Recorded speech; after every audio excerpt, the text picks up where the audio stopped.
Chaos is everywhere. Drones from all over the city are flying towards a tower that is floating in the air. All you can hear from there are human screams. The tower is the very real abode of evil. A huge dragon is destroying everyone in its path. The drones report that the last human Luras has been destroyed, and that means the team is wiped out. Stage 17 has failed, and the dragon's remaining health is 94%. The team that marched on the dragon with smiles on their faces and full confidence is now exterminated, and their bodies are among the ruins of the tower. The spectators who watched the battle were shocked. No one could believe that the Sword Lord Luras was dead, and the strongest team destroyed. People began to wonder who could defeat the dragon if even the strongest weakened the dragon by only 5%. Everyone has been notified that they need to destroy the boss before the deadline, and the remaining time is 32 minutes. In case of failure, the population of the exam area will be wiped out. The area being examined is the solar system. People stood in the streets and hoped that the world had not come to an end. Some suggested a mob attack on the dragon. Some were completely desperate and decided to order a farewell dinner with all the money they had. And some just cried from helplessness and unwillingness to die. Suddenly, the drones announced that a new participant had arrived. People had hoped that some team had not given up yet, which meant there was a chance of survival. However, the drones only announced one contestant. It was number 128, Ray Indo, the guy who entered through the portal to the abode of fire. After what they had seen, people's hopes were shattered. They were sure that they could not fight the dragon alone, so they had better go and say goodbye to their loved ones and prepare for the end of the world. Some people thought this guy just decided to kill himself beautifully as a farewell. Dragon laughed at the fact that Ray had come to him alone. He even told the guy that he shouldn't defend himself for nothing, and then the dragon would give him a full 3 minutes to live. Ray grinned at the dragon and thanked him for the advice, calling him a coward. The boy warned the dragon that the more he talked, the longer he would stay alive. The guy's smile grew wider. He was moved to tears that the dragon was so concerned about his life. And then the boss of the fire abode got angry. The dragon laughed, saying that this kid was just determined to bring his death closer. The drones sent off notifications that the dragon had used a square attack and dragon flames. However, Ray wasn't even scared when he saw such bright flames in front of him. The boy held his hand behind his back and snapped his fingers, summoning a magic ball. Ray made the first attack. The dragon was furious. He couldn't understand how the boy had managed to deflect his blow. Ray smiled and replied that he had not come empty-handed and had prepared himself for battle. And immediately the guy started attacking the dragon. He used the dragon's punch to hit it back. The green stream from the ball took the form of a dragon and sank its teeth into its belly. The system immediately reported that the dragon's health level was 84%. Blood was oozing from the dragon's wound, and Ray wondered if the great and terrible dragon skill only dealt 10% damage. The disappointed guy held out his hand and said that he had only prepared for nothing, because even the number of spectators might drop after such a thing. The dragon recovered a bit and wanted to say something to the guy, but Ray interrupted him and pulled out a crystal encircled by a chain. He split the crystal into several pieces with a smile, and a small skull appeared inside. Ray told the dragon that he shouldn't have opened his mouth. The system reported that Ray had used a unique item, a soul shackle. One part of the crystal appeared above the dragon. The dragon found itself chained on all sides. It didn't know what to do. The dragon was then lowered to the ground, and the chains finally bound it, making it roar loudly. Ray reached up and began to draw energy to himself, ordering the dragon to shut up. The drone was showing the audience an exhausted and wounded dragon, and then he pointed his lens at the sign. On it were written details in Ray's name to transfer payment. Another drone flew up to the boy and reported that the remaining time was 22 minutes and 52 seconds. But Ray wasn't in much of a hurry to kill the dragon, so he said he'd stand for 2 more minutes. He grabbed the drone and said that if they wanted Ray to kill the dragon, then they should splurge. The guy then relaxed, sat down and addressed the camera directly, asking the audience how much they thought their lives were worth. The audience was angry with Ray, all yelling for him to end it immediately, as the whole world was at stake. They thought he was crazy, as money was not important in this situation. Ray poured himself some tea. The dragon was going crazy with anger and yelled that the guy would definitely pay for his bullying. Ray snapped his fingers and the chains on the dragon tightened even tighter. The system announced that the Dragon of Death had activated the absolute skill flame of great fury. The dragon spat out a jet of bright flame at the guy. However, Ray didn't even move an eye. He continued to drink his tea. The dragon got even more angry. The boy put the cup on the saucer and told the dragon that he had never learned anything. Ray looked into the dragon's eyes and wondered if he hadn't told him to sit quietly, or he wouldn't be able to see the payment plate on his account. The dragon, in utter shock, couldn't believe that even absolute skill couldn't handle this guy. Meanwhile, Ray flipped through his account history and was surprised to see that he had only been transferred 10 billion. The boy asked if they had decided to make fun of him. He sat back in his chair and began to ponder the fact that it was unlikely that he would be able to get the job done properly for that kind of money. The guy looked at the camera and said goodbye to everyone. The city screens abruptly cut off the live broadcast and displayed an error. People were freaking out and couldn't understand why Ray had stopped broadcasting. Some didn't realize that he really needed to transfer all their savings. One of the women fell to the ground clutching her child and began to beg that this savior of the world would help them survive. Meanwhile, the people in high places got nervous that Ray was demanding that the full amount be transferred to him. After all, if they did so, they would suffer great losses in the future. The boss shouted and ordered everyone to shut up, as this was something to think about later. Now they could be his sponsors. The boss told me to wire this guy everything I have. The guy finally got the money. Ray was happy and said that at last he had gotten as much as he wanted. Now he was the richest man in the world. The guy immediately activated the Soul Smith side skill and said that it was time to save the world. Ray snapped his fingers and picked up a vial containing a dragon soul, then another vial containing a god soul, and a vial containing a mage soul. The system reported that a special gear was being formed, the Holy Sword of the Great Artisan. Suddenly, the dragon started laughing loudly and said that Ray was crazy since he was going to defeat him with that toothpick. Suddenly, the dragon managed to break free from the chains, shouting that he would destroy this guy now with his own hands. However, before the dragon could finish his speech, Ray cut off his paw and the dragon fell to the ground. The guy then approached the dragon and threw a few more blows, chopping off the dragon's head and cutting it into pieces, swung his sword, and said that the dragon's death had long been a foregone conclusion. Ray then wiped the blood from his face and sword and said that the moment had finally arrived when a solid amount of money had arrived in his account. But how had Ray come to this point? It had been a normal sunny day a while ago, a nice breeze blowing through the small room, and Ray was playing a virtual reality game. He was sweating profusely from excitement. Suddenly, a notification came from the system.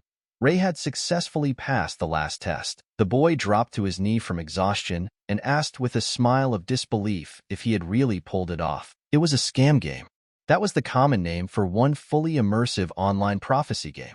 The game has a great VR world development, a fully immersive action game with 16K resolution. Using VR device, the player could experience sounds, smells, objects. Those who make it to the end of the game will gain unlimited access to resources that will not expire even after centuries. However, no one believed the description of the game. Ray was also one of those who were just playing and having fun, and thought it would be better if the reward was transferred to his account. But one day everything changed.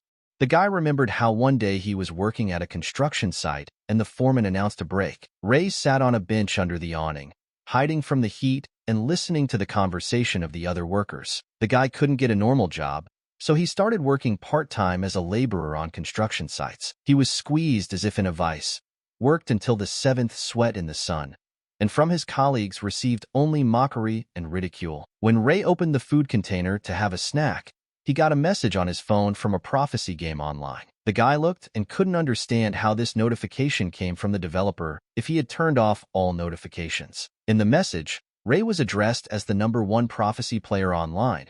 The guy was congratulated for being able to reach #1 in the power rankings among all beta players. It also stated that a reward would be sent to his account, and the transfer had to be confirmed. Ray unscrewed the cap from his water bottle and said with a chuckle that did they really go rogue now, and decided to check it out. The guy logged into his account and started drinking water, talking about how his account was empty anyway. Suddenly, he stopped talking.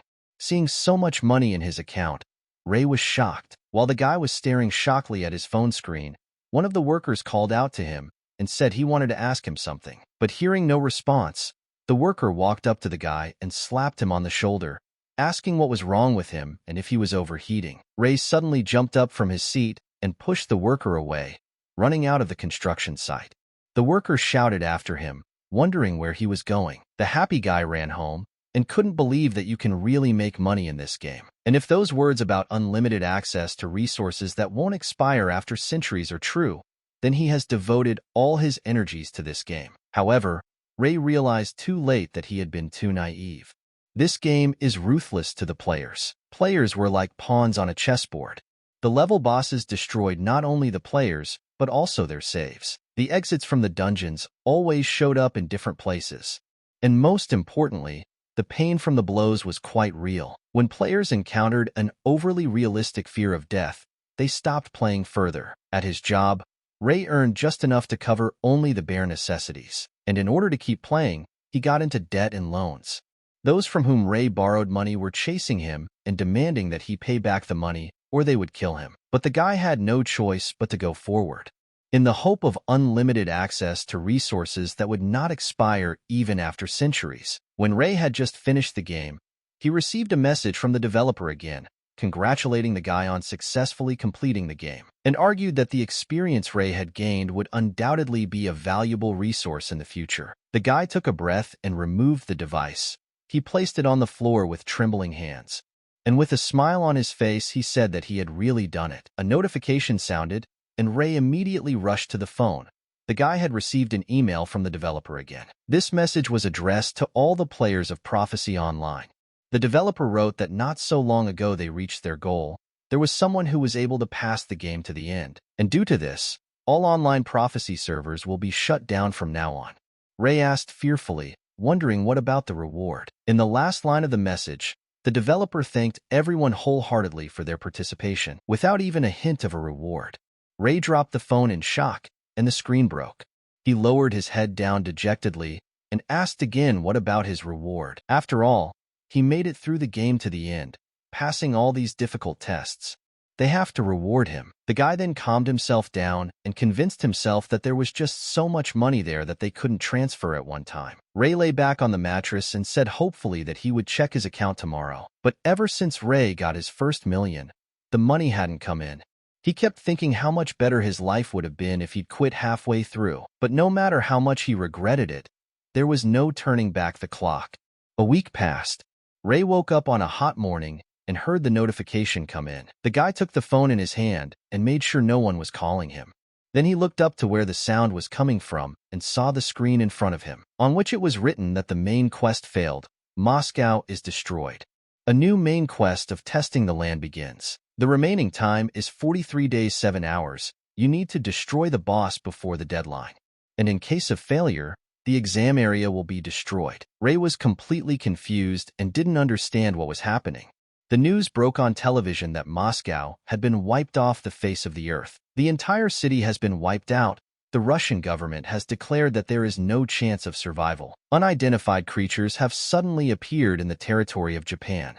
Cities are attacked by something that looks like dragons. Correspondents trumpeted that the horror that happened to Moscow was now awaiting Japan. And according to eyewitness information, this disaster is similar to a quest in a certain game called Prophecy Online. The similarity is almost 100%. A geologist who was invited on television claimed that he doesn't believe in this nonsense. It's not some kind of game.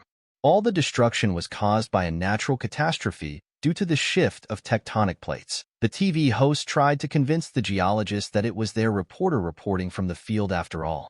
But the geologist argued that it was camera interference, not some monsters. Meanwhile, the Japanese media tried to hide from the monster. A reporter asked if they were safe now, as one of the monsters was aiming at them. Suddenly, a co-worker began shouting through the device for them to get out of there immediately as the monster opened its mouth and gathered a huge amount of energy into itself. There was no response from the reporter and the entire team. The monster destroyed their helicopter and communication was lost. Ray realized then that it wasn't the slabs at all. There was no doubt about it. It had happened. Even though the world was completely screwed when the game became a reality, Ray was completely calm, for he had only one thought in his mind at the time. About the experience he had gained, for it must surely become a valuable resource in the future. These resources in question implied strategies for getting through the game, and Ray was the only one who had made it to the end, and saving the world was in his hands. And with this unrivaled power, Ray can make a huge pile of money. As the online prophecy became a reality, Ray realized that a race for points would now begin among the former players, and one should quickly run to the nearest dungeon. With the apocalypse coming, the atmosphere on the streets became gloomy. Running past people, Ray heard that people didn't know what to do or where to run to. Some still didn't believe that Japan was over. No transportation in the city was running. Ray was getting tired of running and gritted his teeth, overcoming his fatigue. But suddenly a familiar voice stopped the guy. It was Takuo from the debt collectors who were harassing the guy because of his debts. Takuo ordered the guy to stop and asked him how come Ray goes for a walk and doesn't return the money. Takuo was just on his way to visit the guy, so he told the guy to turn around and go with him. After saying that, he threw the cigarette but in the guy's face. When Ray was in the game, he received an email stating that an online prophecy company was offering interest-free $200,000 to those who would qualify. And the condition is that players who get unlimited resources commit to giving half to the company. Ray was tempted and thought that it was $200,000 without interest, and he could pay it back later when he had completed the game. The guy agreed and took the loan. But, of course, it didn't work out that way. They did give him $200,000, but then, when Ray had already spent it, they sent him a contract with exorbitant interest rates. According to them, Ray didn't qualify, so they demanded 50% in 10 days. So the guy had to get into several loans in order to pay on time. However, when Ray was ready to pay everything on time, they did not answer the phone. They waited for the interest to rise. In the meantime, Takuo told the boy that it was time to pay off his debts. Ray glared at him menacingly and said that they hadn't given him a chance to return the money on time. Takuo called the guy pathetic and said that all debtors usually say stupid excuses like that. Suddenly, Takuo quieted his fervor and said that wasn't why he was here. He asked the guy if he had played the prophecy online. After all, the world was about to be overrun with something that looked like this game. Takuo grabbed the guy by the shirt and demanded that Ray tell him everything he knew. Suddenly, Ray ordered Takuo to put his hands away. This made the collector very angry, and he didn't understand why Ray was being such a bully. The guy looked him in the eyes and said he could give him one good advice. After that, Ray activated the beginner's fist skill, and when Takuo saw the guy's hand glowing blue, he let go in fear. The system reported that the impact force had been increased by 50%. That's when Ray struck the collector. He fell to the floor instantly. Ray walked over to him and deactivated the skill, telling him that he would be in charge in this world. Takuo remained silent, and then Ray said he didn't seem to hear him anymore. Then Ray left him sitting there unconscious and ran on. People who were passing by in a car were interested in the sight. A hooded guy named Light looked out the window and asked the girl sitting next to him, named Ri, if that was a participant in the game there. Light smirked and said he didn't think he'd meet the initiates so soon. The hooded guy knew that soon all laws would become nothing. The entire foundation of the world would be rewritten. The situation was becoming more and more curious to him. It wasn't long before Ray arrived at the goat sanctuary. He approached the huge doors. There was no doubt in his mind. This place was exactly the same as in the game. As he got closer, he stopped and noticed some strange car parked on the road nearby. So there was someone inside already? Ray entered the sanctuary, and a long way down appeared in front of him. He'd been going down for several minutes. As he approached the doors of the first hallway, Ray realized something was wrong. It smelled like blood. The boy covered his nose and entered. There he saw a pile of humanoid-looking lizard corpses. Someone had obviously killed them. In the very center of the hall stood the team and its leader, Light. He spotted Ray and told the others that another one had arrived. Light put both hands on the hilt of the sword he stuck into the monster and asked Ray if he was also a player since he had come to this place. Ray was clearly unhappy that he wasn't alone there and asked if they had killed the lizards. Light replied that it was their doing, and these high-level monsters are called shining lizards. And if it weren't for their team, Ray would be dead by now. Ray thought to himself, what kind of high-level lizards are these? After all, they're the lowest in rank. Suddenly, Light took off his hood and offered Ray to be his subordinate. as he noticed that Ray had come alone and had no friends. The condition was that Ray would give him half of the rewards, and Light would in turn protect him as weak. Ray smiled as he closed his eyes and apologized, saying that he preferred to play alone. He then pointed his finger at their entire team and said with a smile that other than that they didn't stand a chance against the level boss. Light's face darkened with annoyance, and the others were surprised at such words. The entire team gathered behind the pillars for a discussion. It was suggested to kill Ray after they dealt with the boss. The Re-girl disagreed, as it was too cruel. Light said that all the remaining players are just obstacles in their way, and the less people know about the game. He confronted the boys and said that this was his decision, and all those who disagreed would die from an accident. Light then told the team that the level boss is a flaming goat, a rather challenging opponent, but once defeated, it recovers in a full 7 days. Light didn't want Ray to get the loot from the boss either, so he told his team not to let Ray go inside until he defeated the boss. There were 5 minutes left until the gate opened. It wouldn't be long before they could enter and fight the boss. Several of the team members approached Ray, who was standing away from everyone. Ray grinned at them and asked if they had decided to fight him. The guy clenched his hands into a fist and said he did, ordering Ray not to move from his spot. Ray realized he could have unwound them in a second, but he didn't even want to get his hands dirty, so he decided for himself that he would have time to kill the boss when their entire team lost. There were 3 seconds until the door opened. The doors opened and the team went inside. Ray stayed outside and leaned against the wall, sipping his tea. He wondered how far they could go. Light, meanwhile, asked worriedly if Ray had gone after them. When he was sure he'd stayed there, Light said it was better for them. And suddenly the girl asked what would happen if anyone guessed that they had presented Ray's death as an accident. Light replied that she was thinking too much. During this conversation, they had almost reached the end of the spacious corridor.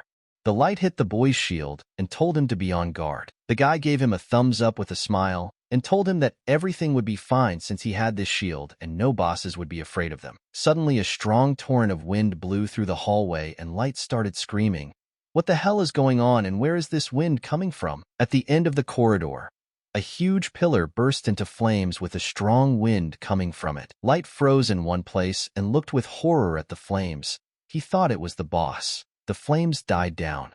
Suddenly, the clatter of 4-hoofed monsters was heard. A huge centaur with a hammer in its hands appeared.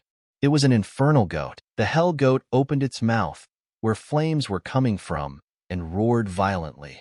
All the team members found themselves scattered in different directions. A loud roar and a mighty torrent of wind made them fly even farther. Some were thrown right back to the doors, and Light was among them. The guy looked at the hell goat one more time and realized that this was all very, very, very bad.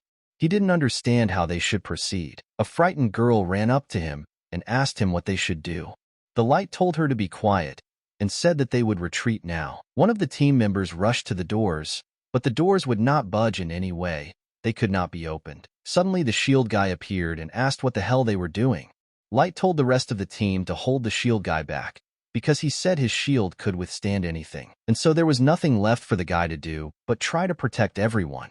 He stood up to the infernal goat with dignity. The team ran to the door to try to open it and escape. And meanwhile, the goat raised his hammer and destroyed the guy with one blow. Shrapnel went flying in all directions. Hearing the rumble, the team turned around. Their faces froze with horror when they saw the crushed body of their comrade. The hell goat took the guy's shield with 2 fingers, raised it above his head, and swallowed it. The team members were horrified by what they saw. None of them had realized how terrible the monster was. Light knew that this shouldn't have happened.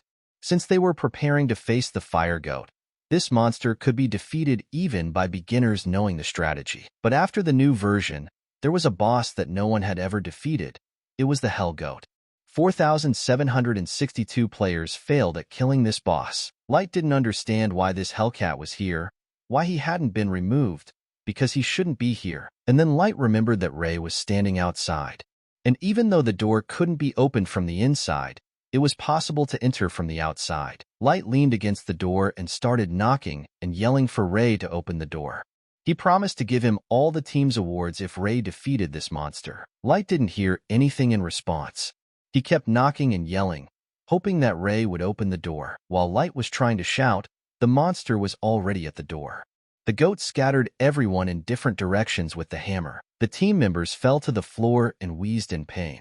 Light tried to get to his feet after the blow. He realized that the goat was too strong, and at this rate they would all die. Ray opened the doors and stepped inside, saying that it was so unbecoming of a leader to ask others for help. Light, squirming in pain, looked up at Ray's narcissistic smile and gritted his teeth. However, Light reassured himself that he was only using Ray as bait to save his ass. So he stood up and ordered all the team members to head for the exit while Ray distracted the monster. And when the girl ran past Ray, he tripped her.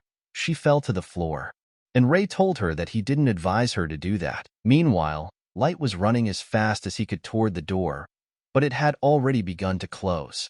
He reached forward, thinking he was about to be on the other side of the door. However, the door closed right in his face and clamped his arm.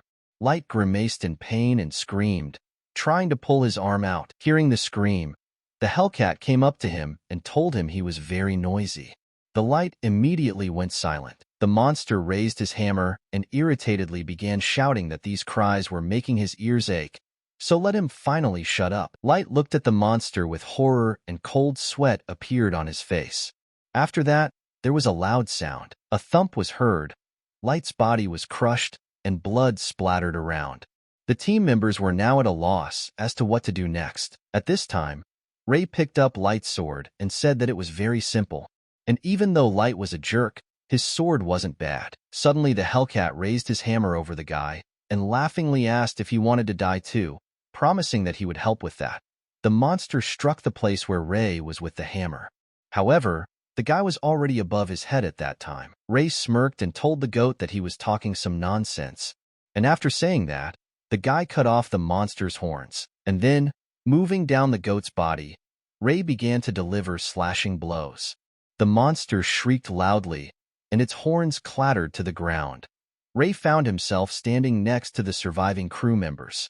He told them that he could save their lives for only 10 million. The girl was in complete shock and couldn't believe her ears. Ray had told them again that for 10 million they would be saved. The girl decided to clarify whether it was 10 million each. Ray replied that that was correct, 10 million each for keeping them alive. And then the guy jumped up and started yelling for Ray to stop talking heresy since they don't have that much money and it's too much. Then Ray pointed his sword at them and said that if they had no money, then let them earn it by their own labor. And they would give him 90% of the bounty on every boss they defeated. Ray thought about asking for full payment, but decided they could keep the 10%. He wasn't a despot. The girl started shouting for Ray to cut the bullshit, as even Light-san was only demanding 50% of the loot from them. Immediately after those words, the monster's shadow covered them and a torrent of flames erupted. The infernal goat screamed. How dare he rob him of his pride, his horns? After that, the monster released a fireball at the guys, and they didn't even have a chance to leave the line of fire. The girl immediately pulled out her staff and shielded everyone, but it wasn't enough, and Ray shoved them back so the fire wouldn't reach them. Ray landed next to them and asked how long would their luck last for them to survive, and then the girl along with the guy fell to their knees and started screaming that they would agree to anything as long as Ray would kill that hellish asshole. Hearing that answer, Ray smiled and said that was the end of it. Then he turned around and looked at the monster. He yelled to the goat that somehow it had been a long time since he had kicked his ass. This made the monster very angry, and he replied that he didn't remember losing to a mortal. The team members, meanwhile, couldn't understand what Ray was even carrying, since with the new update of the Hellgoat, no player had ever managed to defeat him. Ray looked at the monster confidently and remembered that there was no update related to this boss in this game. After his victory over the Hellgoat, he changed his form and players could only fight against the Fire Goat. While Ray was thinking, the monster attacked him, but Ray reacted instantly and prevented the blow. Trump got incredibly angry and started asking who Ray even was and how he was able to parry his hammer. Ray smiled and replied that with such an attack, even a level 50 veteran player would meet his death, and for him, such a blow would be fatal. But as long as Ray knows the goat's weak spot, the monster won't kill him. The Hell Goat swung his hammer in fury, and Ray slipped away from the blow. He then began to dodge each of the monster's blows, moving from side to side. The infernal goat became enraged and started screaming in rage as to why he couldn't even hit this mortal. At this time, Ray approached the monster's head and slit its eye, saying that it moved the same way it did in their last battle. Ray didn't stop and kept throwing punches. The team members watched this battle and couldn't believe that Ray was winning. The guy and girl clenched their fists and started shouting words of encouragement for Ray to take this asshole down. Ray started yelling for them to shut up and not distract him. The crew members called him a rude person in response. Meanwhile, Ray landed on the ground and the goat's hammer hit almost right next to him. After that, the goat struck again. Ray managed to slip away from the blows, however. He found himself trapped in the corner of the wall with nowhere to run. Trump smiled and put the hammer on the floor, saying Ray might say something before he died. But Ray sent the goat far away and said it wouldn't hit him even at such a small distance. Fury engulfed the goat. His eyes glowed with flames. He raised his head and opened his mouth wide, gathering the hot flames within. The fire began to spread throughout the room. The team members couldn't understand what was happening. It was a flame that destroyed everything in its path. Even level 99 players couldn't survive such an attack. There's no escaping this attack, no matter how hard you try to hide. And that's Hellcat's greatest asset. At this time, Ray's eyes lit up in anticipation, and he said that it was wonderful, because he had been waiting for this moment. And then the system told him that the beginner's skill was activated. Ray pushed off the ground and rushed upward with such force that the ground broke beneath his feet. The system reported that the strength of the kicking attack had increased by 50%. A blue flame erupted. Ray remembered that the flame that destroys everything in its path is a powerful spell, but at the moment of casting it, the boss is completely defenseless, and the monster is so focused on casting the spell that it can't even move. In short, even a level 1 player will be able to swat him with one precise blow to the head. Ray flew above the goat and pushed off the ceiling with his feet, pointing the tip of his sword downward. Ray plunged the sword into the monster's head. The monster didn't move anymore, and only a small flame escaped from its mouth. Ray told the goat that if he had already started to cast the spell, he couldn't interrupt it, and in that state, his flames would just eat away at his insides. And he can't survive his own flames. Ray flew above the monster. Flames began to burst from every crevice of the goat, destroying it. After the flames died out and the body was burned, the guys approached the corpse and the system reported that the unique boss Hellbender had been defeated. The girl almost cried with happiness. She couldn't believe they had survived. The boy also breathed a sigh of relief. However, the team members were only confused by the fact that Ray had defeated the boss without being injured in the process. And suddenly the system alerted. Ray was the first in the entire world to manage to kill a unique boss, and for that he is awarded a unique title, Conqueror Novice. Ray was surprised, as there were no such titles in the game, but the games were different in some ways. And the system also reported that the unique title increases his attack power by 50% when attacking bosses. Ray said that sounded really good. The system replied that he was the first in the entire world to be granted a unique title, and as a bonus for such an achievement, he could choose his own subclass. The guy was surprised at such generosity, so early in the game, and already such a tough choice. A window appeared in front of the guy, asking the system if Ray wanted to choose a subclass right now. Ray said that was a stupid question, and the answer was obvious. After that, he pressed the button, yes. The system immediately warned the guy that once a subclass was selected, it would be impossible to change it. Ray was then in another space. He touched a panel and everything around him glowed. He leaned his palm against the wall and mentally said that he needed a Soul Smith subclass. And after those words, energy waves began to pass through his hand to his entire body, creating an energy field around the guy. The system was immediately notified that the Soul Smith subclass was now available to him, and they congratulated him wholeheartedly. Ray smiled and said he was after the money and ended up making a real score. Now the guy decided to see what he got from the monster. A key and a dagger appeared in front of him. The girl saw it and said that's the key to the underground waters.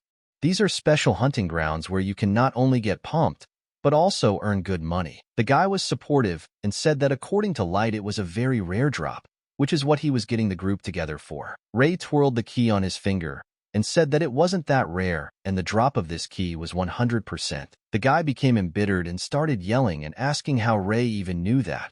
And the girl couldn't understand why he was talking so smugly. Ray just looked at them, took the dagger in his hand, and said, "Infernal dagger, It was indeed a rare item. The boy walked over to one of the rubble and lightly touched it with his dagger.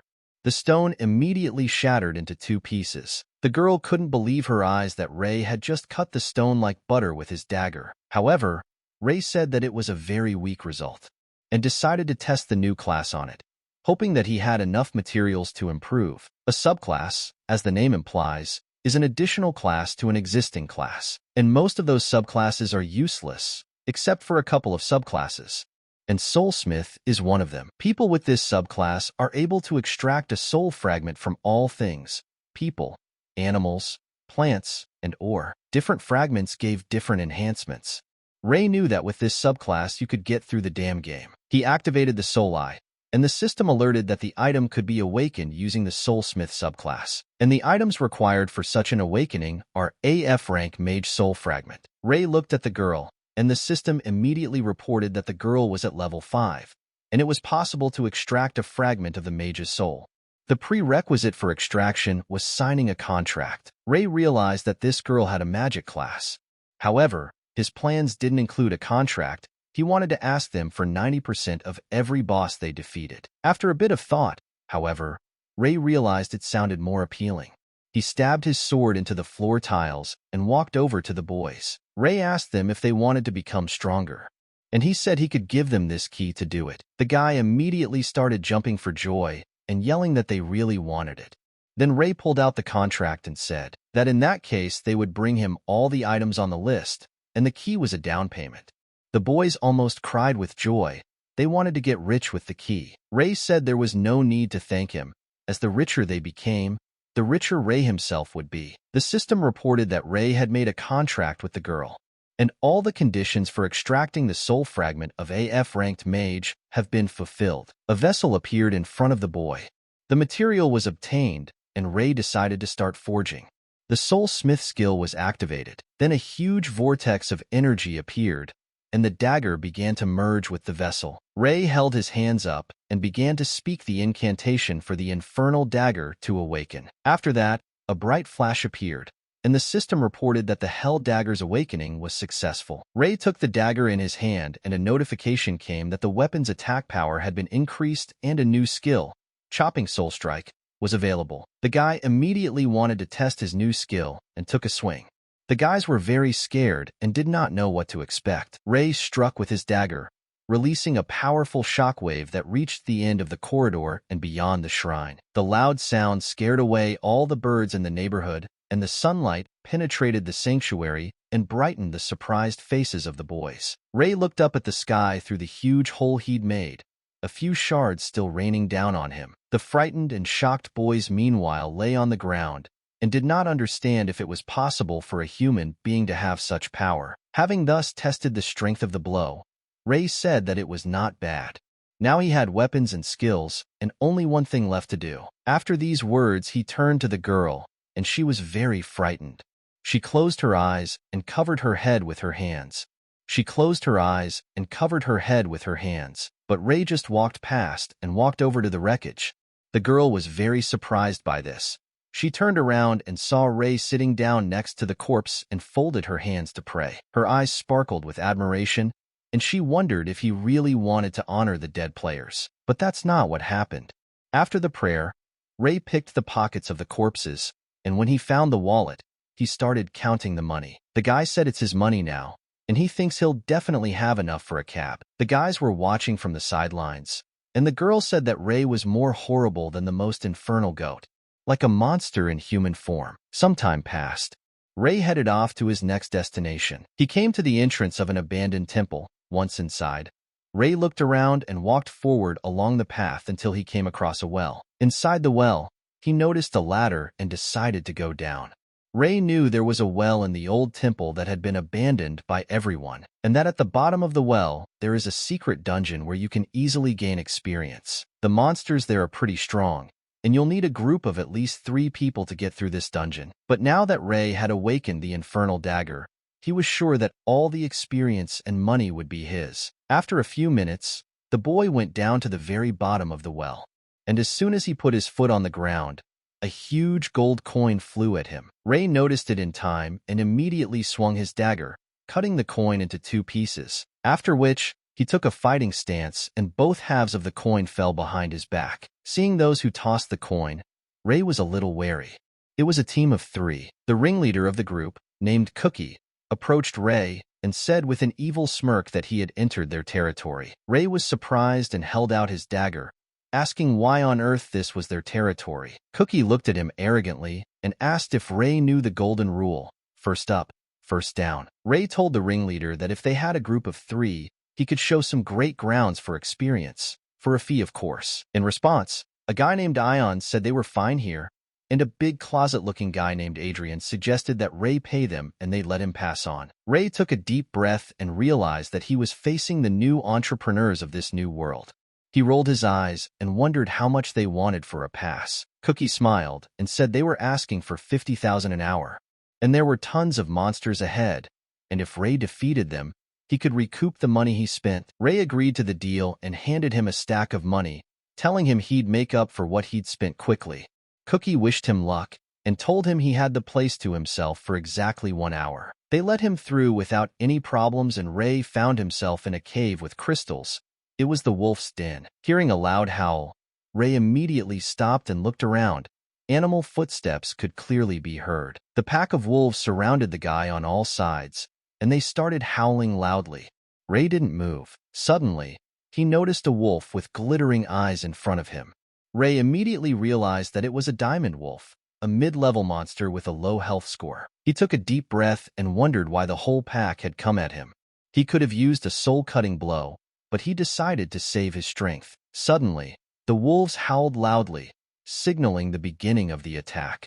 They began to jump down from the rocks and attack the boy at the same time. But as soon as the wolves began to approach, Ray would chop off their heads, limbs, and anything else he could get his hands on. After dealing with all the wolves, Ray crouched down on a rock to rest and catch his breath. He then pulled some tea out of his pocket with a smile and decided that now he could have some refreshment as his throat was dry after such a battle. Ray stuck a straw into the tea bag and began to drink. At that moment, Adrian appeared behind him.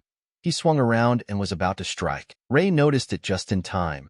He tossed the tea aside and grabbed the dagger, blocking the blow. Then he took the dagger more comfortably and struck so that his opponent leaned back, trying to dodge. Ray's punch was so strong that it reached the ceiling and made a loud sound. There was a distance between them. Rocks sprinkled from the ceiling.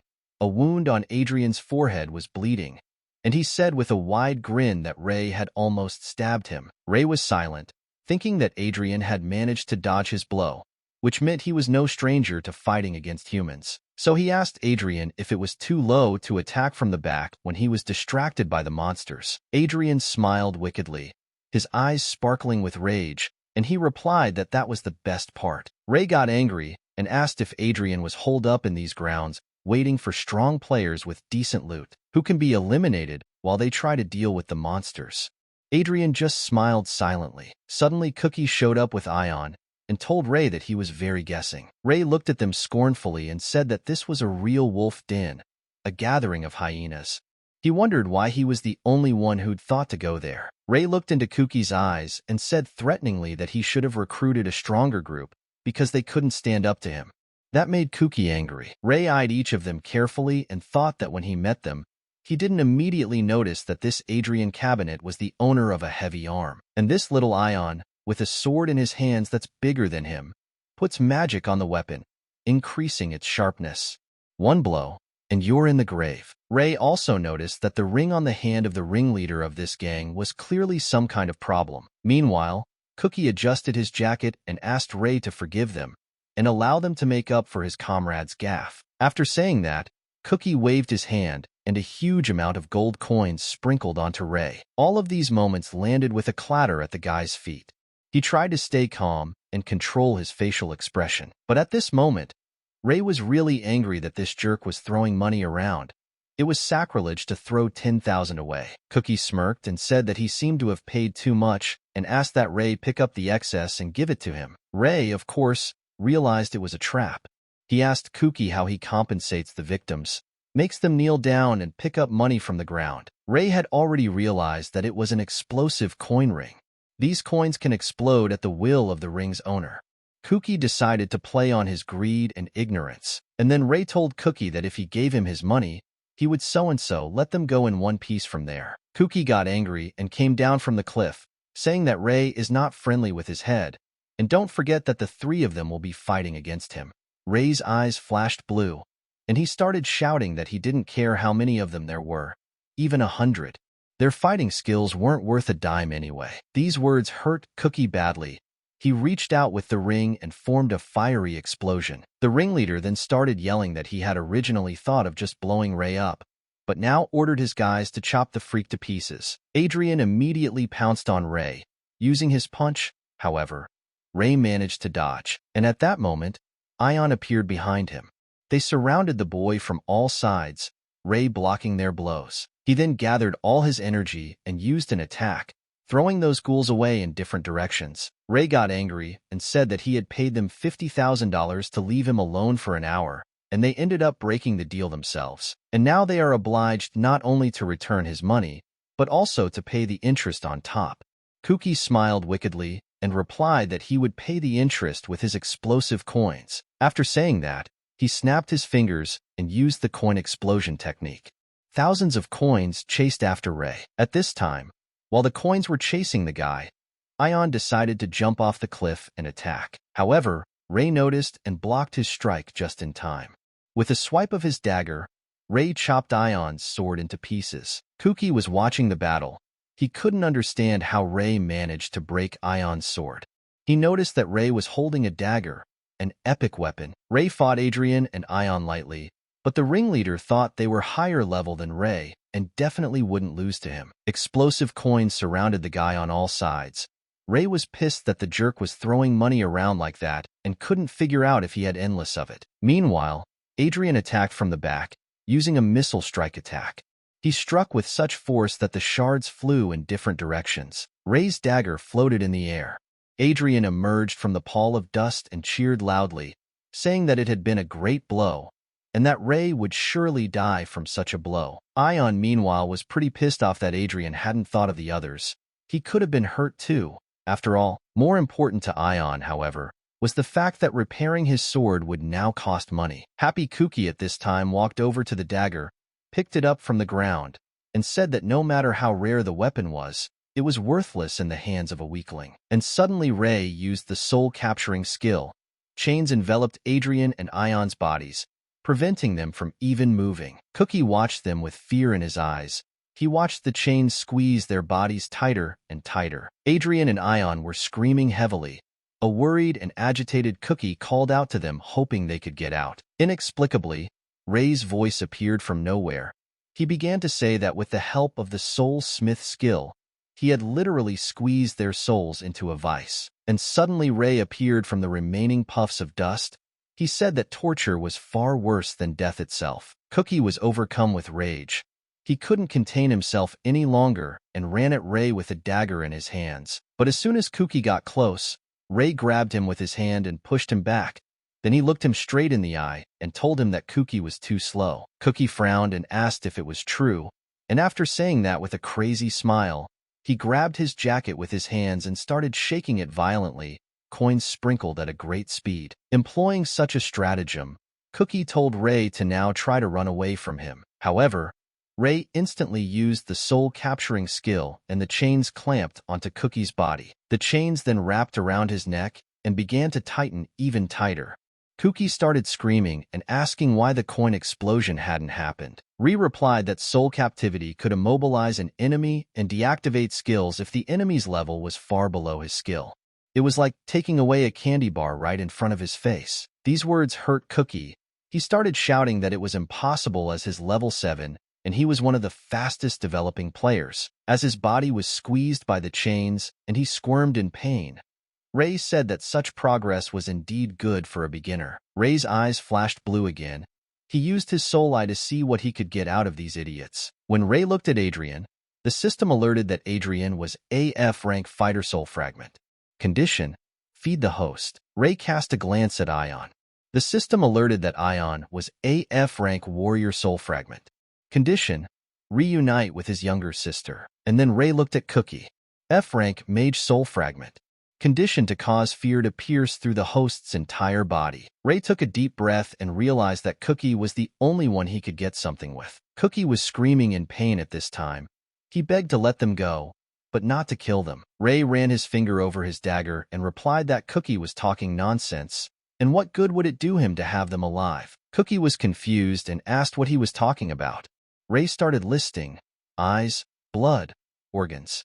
He said he could just cut them up and sell them for parts. Then he looked at Cookie with a smile and said that this way he would get his 50,000 back and the interest would be covered in no time. Ion started yelling at his boss that Ray was bluffing and shouldn't believe him since he wouldn't do such a thing to them. Ray thought at this point that of course he was bluffing. He needed the money, and he wasn't sure he could get to the organ sellers. However, he wasn't going to backpedal, so he told this gang that they weren't going to give him the money, so he would take it himself. Fear overcame Cookie. He asked for Ray to calm down, and he'd do anything to keep them from being killed. Cold sweat rolled down Cookie's forehead, drops of sweat mixed with drops of tears. The system alerted that Cookie was experiencing a fear that penetrated him to the bone. All the conditions for extracting a fragment of AF rank mage's soul were met. A green vessel with a cap appeared, and the system notified that the mage soul fragment had been retrieved. In that same second, the chains released the entire gang, and they tumbled to the ground with a tremendous clatter. While they were trying to recover from the pain, Ray came over and provided them with papers to sign. After reading the papers, they were all incredibly angry. Cookie shouted that it was a real extortion, since 90% of the loot went away. Ray looked at them with sparkling eyes and asked if they had anything against it. Out of fear, they all answered that they had nothing against it. Ray collected the documents with signatures and told them that they were now his obedient employees. And he warned them that if they dared evade the terms of the contract, he would personally come and take his share. He said he knew someone was ratting them out, so he asked that they give him contacts. After saying that, Cookie got really angry and started asking why Ray needed this. Ray replied that newbies like them couldn't possibly have weapons like that, which meant they were working for someone who had fitted them with such equipment. Suddenly, Cookie fell to his knees, grabbing Ray's hands and begging him not to go to the boss because if he found out they lost, he'd flatten them to the ground. Then Ray pinned him to the ground with his boot and said, which means they're more afraid of the boss than they are of an operation to remove their organs without anesthesia. Ion couldn't stand it any longer. He gathered all his strength into a fist and ran, shouting that he wanted to live. Adrian shouted after him, trying to stop him. Ray looked at him and extended a finger forward, telling him that choosing to run away was a bad option. And at that very second, Ion's body was enveloped in chains. Ray lifted John above his comrades, and they began shouting that they would do anything. Then Ray said that he would seize the money and weapons as well. At this time, he was thinking about the fact that even quietly farming a level now can't be done without a stab in the back. But he doesn't even mind. After all, there was no one who could match his strength yet. The system notified that Ray Indo was at level 36, Rookie Class, Soulsmith Subclass. Title Conqueror Novice. Unique feature increases attack power by 50% when attacking a boss. Soon night fell, and something very interesting was going on in one of the circus tents. There were gymnastics rings that were blazing with fire, and in the very center of the stage a guy named Roku was beating up a man. Roku delivered so many slaps and punches that blood spurted from the man's wounds, and he fell to the floor. The people who were sitting in the cage next to him asked, "One more?" They felt sorry for the man. They thought he was unlucky. Roku shook the dirt off his palms and said that they couldn't even be trusted with the simplest of jobs. An evil smile appeared on his face, and he asked the man he had beaten if he was ashamed in front of his boss. Suddenly, one of the prisoners in the cage couldn't stand it and started yelling for Roku to stop, as this man could die. Roku turned around and replied with a wide smile that he didn't care as they didn't want anyone who wasn't useful to the boss. At this point, their boss named Andre came out from backstage and asked what they were talking about. Hearing his voice, Roku turned around and greeted his boss nervously. Andre brushed his hair back with a smile on his face and asked how the discipline class was going. Suddenly, he crouched down next to the injured man and told Rock that he'd gotten too carried away, asking what would happen to the guy if he did break a bone or two. The wounded guy hugged the boss, and Andre said that their guild valued everyone. And even if they let him down once, they didn't deserve to be treated like that. Realizing he had been told off, Roku's hands began to shake and he apologized to his boss. Wounded looked at his boss with a smile and tears in his eyes and thanked him, saying he promises next time. But Andre didn't let him finish. He pulled a whip from his belt and swung it, hitting the guy right in the face. Blood gushed from the fresh wounds. Andre continued to beat him on the back, saying that such cattle should be treated like cattle, and if the bones break, he'll be useless, but a good whipping won't hurt any animal. After these words, the boss continued to beat him. Suddenly, he was interrupted. 3 guys came into the tent and called out to the boss, saying they were back. Andre turned around and glared menacingly at them, replying that somehow they were fast. Cookie nervously said that they had come to report that a group of 3 people had failed to complete the task. Andre's gaze fell on Cookie's hand. He didn't notice the ring on it and stared at them intently. And after a short pause, Andre asked where the ring he had lent him had gone. Cookie didn't say anything back. Andre started yelling that this ring was far more valuable than his pathetic life. Cookie's face covered in drops of sweat. He bowed to his boss and began to apologize, saying his ring had been taken from him. Then Andre asked what kind of monster it was. Cookie replied that it was a man like a monster. After saying this, the angry Andre hit him in the face with a whip. From such a blow, Cookie was thrown back a few meters. Andre was coming at him and shouting, asking what was even going on in his guild, and why only incompetent jackasses work for him. At that moment, Ion answered that question in his head, thinking that because all the normal guys had gotten away from him. Andre continued to beat up Cookie, saying that a jerk like him was only good for one job. After saying that, he called Roku over. Roku excitedly walked over to his boss and Andre gave him an angry look, ordering him to let Johnny out. A few seconds later, the loud sounds of footsteps were heard. Johnny was loose and coming closer and closer. A huge white tiger appeared in front of Cookie. It opened its maw and roared with such force that the wind shook Cookie. He got very scared and started asking his boss that he wasn't serious about the whole thing. Cookie shouted that it wasn't his fault and that he had always faithfully obeyed all orders. However, Mad Andre smiled broadly and told Johnny it was time to eat. Johnny opened his mouth wide and was about to eat Cookie. The boy tried to get away, but the tiger grabbed his leg. At that moment, Ray jumped off the suspended metal bar and descended towards them. Ray pushed the tiger away from Cookie, and he managed to escape from the tiger's bloodthirsty paws. Ray struck again, and Johnny fell to the floor and whimpered.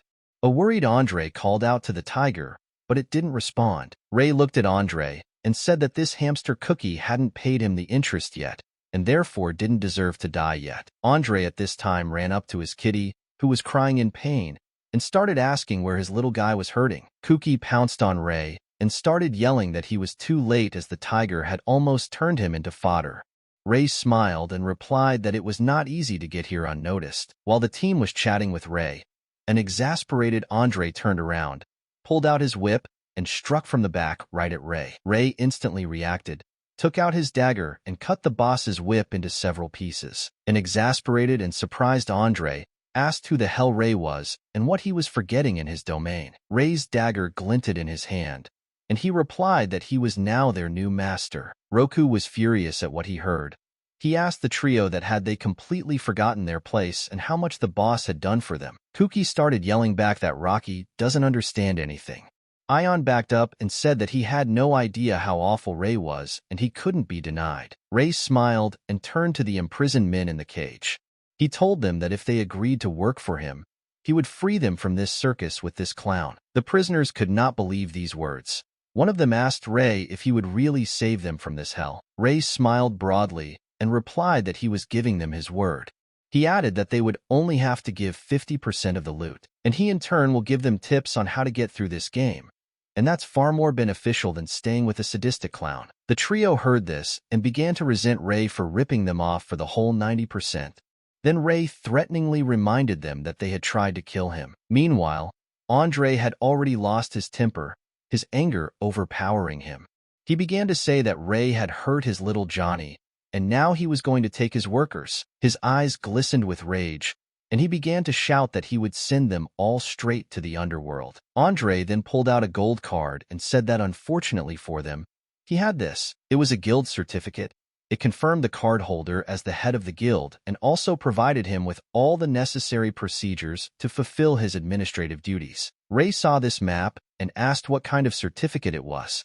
Andre said that the Japanese government must have gotten a lot of insight into what was going on in Moscow. Raz has decided to endow the guild masters with a document proving their status and power that will help pass this game. Andre smiled evilly as he held the certificate forward and said that he was the law, and he could kill them if it would help him fulfill his administrative duties. Ray marveled at how much innovation there was in their country. He said that if he had that piece of paper, he could create a real money-making empire. Andre looked at him with disdain and said that Ray was an idiot, as he had to be a rank B or higher player to get certified.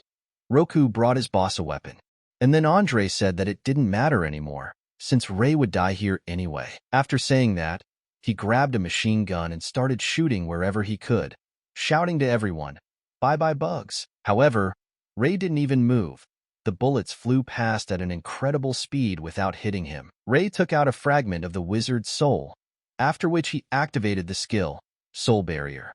Ray reached forward, and a protective field appeared in front of him that bullets couldn't penetrate through. Andre, meanwhile, didn't stop. He kept shooting and screaming that no barrier would stop him. After all, Moscow even launched a nuke during the ice challenge, but it didn't work in the end. Then Ray, standing on the other side of the barrier, asked Andre if he knew why. Why players don't go with firearms on monsters? Andre didn't listen and kept firing. Then Ray wrestled his weapon away from him and began to press the barrier like a wall. The boss found himself pressed against the wall by the barrier, about to be flattened like a bug by a soul. Ray stepped up close to Andre, and Andre found himself pinned down even harder, so hard that the wall behind him was already starting to break. Ray took a step back, and Andre was able to exhale. Ray looked at him disdainfully and said that skills were the weapon of this century, and no firearms trinkets can compare to skills and abilities. It's worth realizing. The prisoners in the cage watched it all and couldn't believe that Ray had defeated the boss. Ray walked up to them and asked if they were thinking of contracting him, since he'd even let this clown in for their fun. The prisoners began tugging on the bars and begging for Ray to let them out and give them a chance to get even with the creep, and then they would be okay with it. Andre heard all this and told Ray that contracting a bunch of people without a guildmaster's license is crazy, and the police won't stand aside. Roku asked his boss to save his strength and calm down. Then Ray asked Andre what he seemed to be ranting about, that you could do whatever you wanted with cattle. Andre remained silent and lowered his head, and Ray let the men out of the cage, and they approached their abuser. Andre and Roku looked up and saw a bunch of angry people who were ready to tear them apart. A real massacre had begun. Ray thought at this time that he had gotten the labor force for nothing, and he could rely on them for a while. So now he could get on with the pressing matters at hand.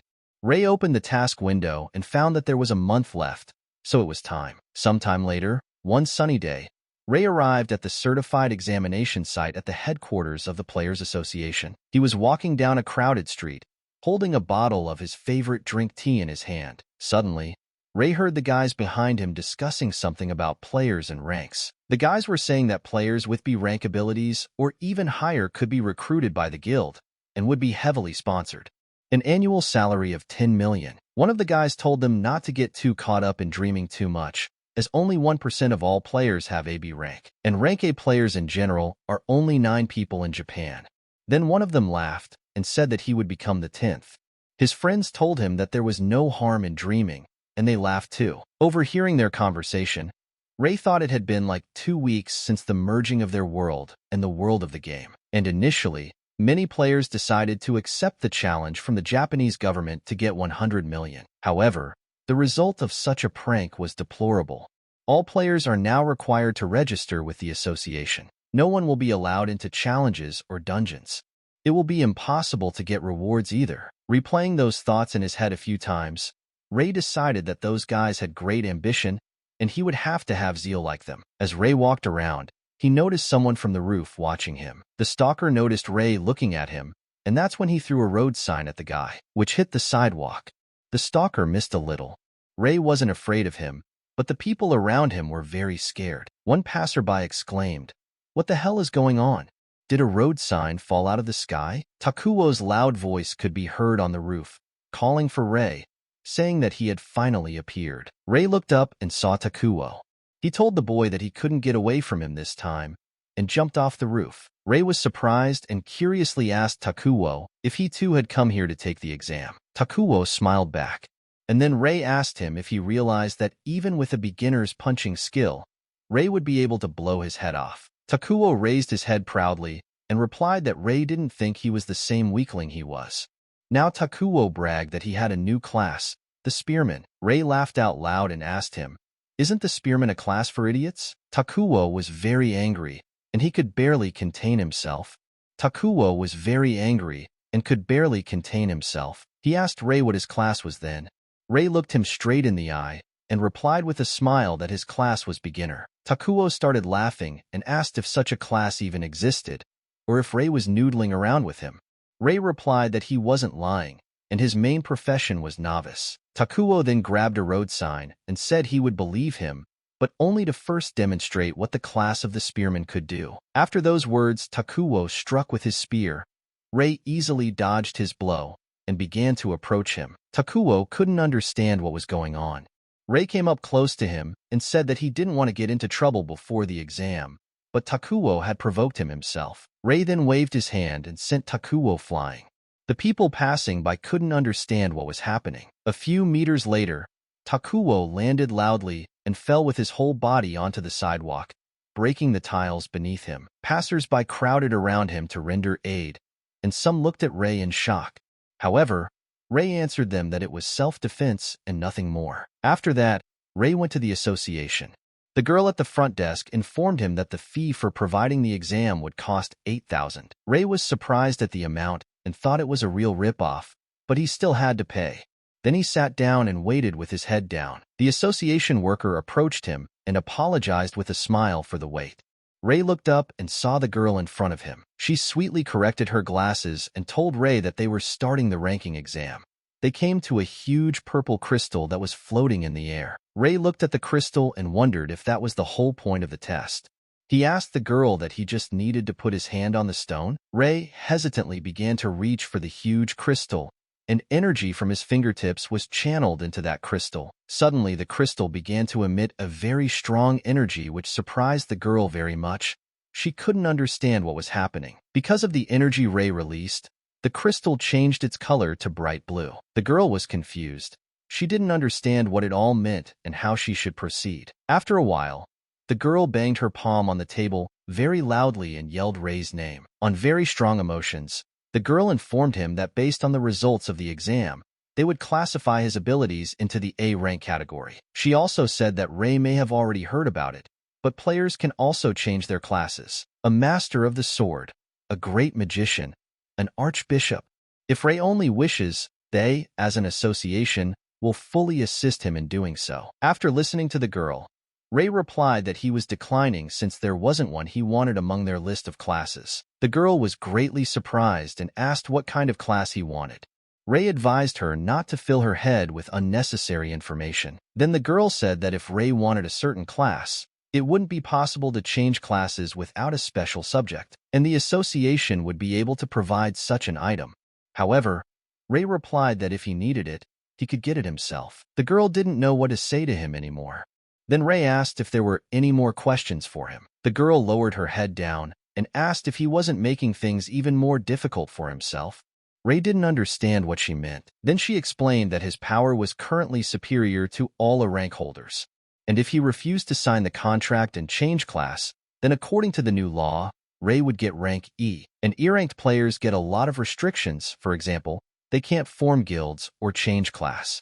And by refusing to do so, Ray will make things worse for himself. Ray sighed and said that it wasn't the first time the government had come up with stupid rules. At this moment, he thought that if he needed this guild master certificate so badly, he could force one of the B-ranked workers to get it. Ray knew that there was only one class that would be able to fulfill the last test in the game.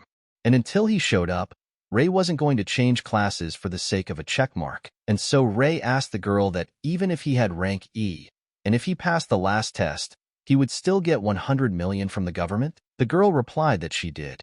And Ray asked her to stop this talk and register it as rank E. She could do no more and agreed.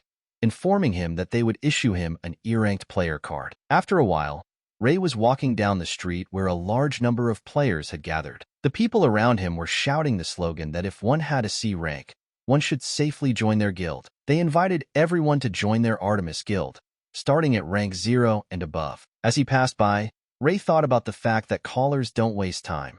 They'll do anything to attract talent. Two pretty girls appeared in front of him, complimenting Ray and telling him that he was strong, suggesting that he join their guild. Then Ray glanced at them glumly and said that he had an E rank.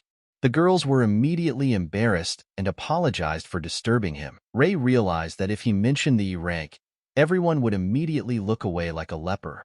But he didn't intend to work for anyone, so he didn't care. Suddenly, Ray noticed a person in the crowd whose aura was very different from the others. The man noticed Ray in the crowd as well and smiled back at him, approaching him. A man approached Ray, said hello, and asked if he was a man named Ray Endo. Then he held out a card and said it was his business card. Ray took the card to look at it. The name of the guild, Wings of Creation, was written on it. The name was Shinji Saito. Ray noticed that the people around him started pointing their fingers at this man and saying that he was the strongest player named Herd from the Wings of Creation Guild. Then Ray addressed him by the name Herd. The man scratched the back of his head and said it was an old nickname that had been around since the game itself. Ray immediately thought that if he was a local celebrity, he was worth blowing off. So he asked Herd what he owed him. Suddenly Takuo began to make his way out of the crowd. He shouted that these were the Wings of Creation and they were probably looking for him. Takuo approached Herd from the back and started saying that if they wanted to get the incomparable player, he was willing to join their guild just for a decent fee. Ray at this time thought that once again, this knucklehead was following him. And suddenly he realized that this dumbass had gotten a B rank, and the feeling that he was just threatening the examiner. Meanwhile, Herd raised his hands in surprise and apologetically asked Takuo who he was. Takuo was angry that they hadn't heard from him. He took Herd by the tie and said he was going to show what he could do. However, no sooner had Takuo raised his arm than Herd had already twisted him and was pressing him harder and harder, about to break his arm. Takuo began to scream in pain, and Herd said that he didn't want to waste his time on petty things while the end of existence was near. He ordered Takuo to get out of his sight immediately. An offended Takuo went away and said lastly that even if they came crawling to him with pleas for help, he would not help. Afterward, Ray and Herd moved to a quieter area of the cafe. Herd apologized for Ray having to witness such an unpleasant scene. Ray replied that there was no need to apologize, as it's always nice when assholes are put in their place. After saying that, Ray asked what Herd needed since rank E wouldn't be of any use anyway. Herd asked him to take it easy and said that Ray had only gotten that rank because he refused to change class. Then Ray said that the association was more talkative than he thought. Herd said that their guild is directly connected to the association, and before the end of existence, each of them must rally for a common goal, even if that information ends up costing a tidy sum. And after saying that, Herd made an offer. If Ray agreed to join the Wings of Creation, they would pay him as much as they paid the association about providing his personal information. Herd discreetly handed the check to the boy. Ray took the paper and was simply shocked at the amount he saw. Ray realized that if it were him now, the past him who had worked on the construction site, he would have agreed without hesitation. This time, he refused Herd and said that he wasn't really interested in joining the guild. Herd laughed and said that of course it was rude to offer such a talent at such a low price. And then Herd asked, what about giving Ray information? He explained that their guild cooperates with many countries, and they are believed to have the most extensive database. They agree to make all the arrangements for Ray and help him find anything he wants. Ray thought about such a tempting offer and asked Herd if any of their sources were those who had managed to get through the game. Herd laughed, spreading his hands, and said it was nonsense, as there was no one in the whole world who had passed the game. Ray got a little angry and replied that since there was no one, then he would definitely refrain from any kind of suggestions. Herd was greatly surprised and said that he would pay for the coffee, and if Ray changed his mind, he could contact them anytime. Leaving, Herd couldn't understand why he had given up so quickly. He concluded that he just didn't want to push the guy around without ruining the guild's image. However, he immediately admitted to himself that it was something else. He was afraid of Ray. His instincts were screaming at him to run, and not make the beast angry. Suddenly Ray spooked Herd. He handed him a piece of paper and told him that if they needed help they could call, and depending on the fee, Ray would agree to a mission from their guild. Herd frantically took the paper and thanked the guy, thinking in his head, "Who the hell is he?" A short while later, Herd arrived at the headquarters of the Wings of Creation Guild. He entered the guildmaster's spacious office and announced that he had arrived with a report. The girl turned to him with a smile and told him that he had done a great job, asking if he had met the strongest rookie. Herd was visibly nervous, drops of sweat running down his forehead. He replied that he had met this man, and he was a monster. Nervously clenching his palms behind his back, he told me that this was the first time he had met a player who literally instills fear. Suddenly, the guild leader began to emit a frightening aura and asked who was scarier, that newcomer or her. Herd became even more nervous. The chapter embarrassed him and he stiffened with fear. The head ordered him to relax and took out the document proving Ray's rank and said that it was obvious enough here. Herd exhaled a sigh of relief and apologized to the chapter. The chapter asked him not to apologize, since he had told what he had seen with his own eyes. And besides, she's the most inexperienced of the 10 excellent ones. No wonder there are people much stronger than her. She is the head of the Wings of Creation Guild, and her name is Yamagata Tsukino. The 10 great ones are the strongest players in the game. 10 players who can compete for the $100 million prize. In a world where the game has merged with reality, they are the ones who have gained power. And even their presence affects the balance of power between countries. Tsukino asked, since Herd had returned alone, did that mean Ray had turned down their offer? Herd got pretty emotional and started telling me that he wasn't interested in their information database or the $10 million check. Tsukino replied thoughtfully that if Ray was actually the 10th, he might not make that kind of money. Then Herd said that if Ray is really the 10th, he doesn't understand why he clings to the rookie class so much. It's a useless class. After all, if Ray had agreed to a rank upgrade, he would have unlocked items that boosted his stats. Such items are simply not available to regular players. Tsukino smiled and replied to Herd that she appreciated his assumptions. However, if what he said was true, Ray isn't just one of them.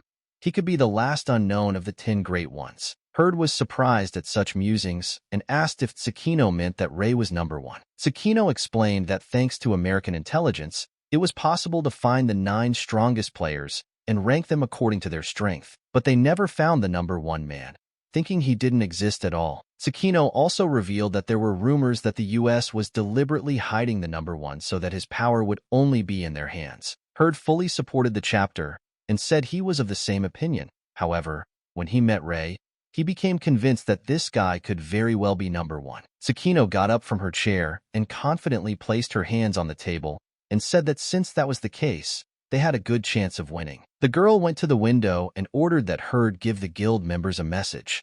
Any aggressive and malicious actions towards Ray would be severely punished. Getting close to the window, Tsukino said it was best not to cross the dragon's path unnecessarily. Herd listened to all the instructions and promised to carry them out and to warn everyone. After a few weeks, Ray was able to rent an office in an apartment complex.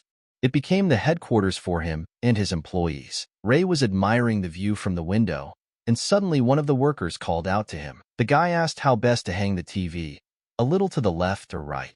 Ray replied that they could hang it however they wanted. At this time, Cookie brought a suitcase filled with money and said it was the proceeds for today. Ray took the wad of money, his eyes shining with happiness. He asked how the group pumping was going. Cookie replied that everything was going according to his recommendations. He said that right now, groups are still pumping in the underground waters, making 1 million in a day, and even the newbies are making 10,000 a day or more. Cookie started jumping with happiness and saying that he had never dreamed of such money, and it was all thanks to Ray. Ray frowned as he adjusted the money-counting machine and said he'd told them, hadn't he? If they get rich, Ray gets even richer. And Ray also said that Cookie and the others might as well earn a bonus for doing so well. At this time, Cookie thought that even though he was giving Ray 90% of his earnings, the bonus was still high.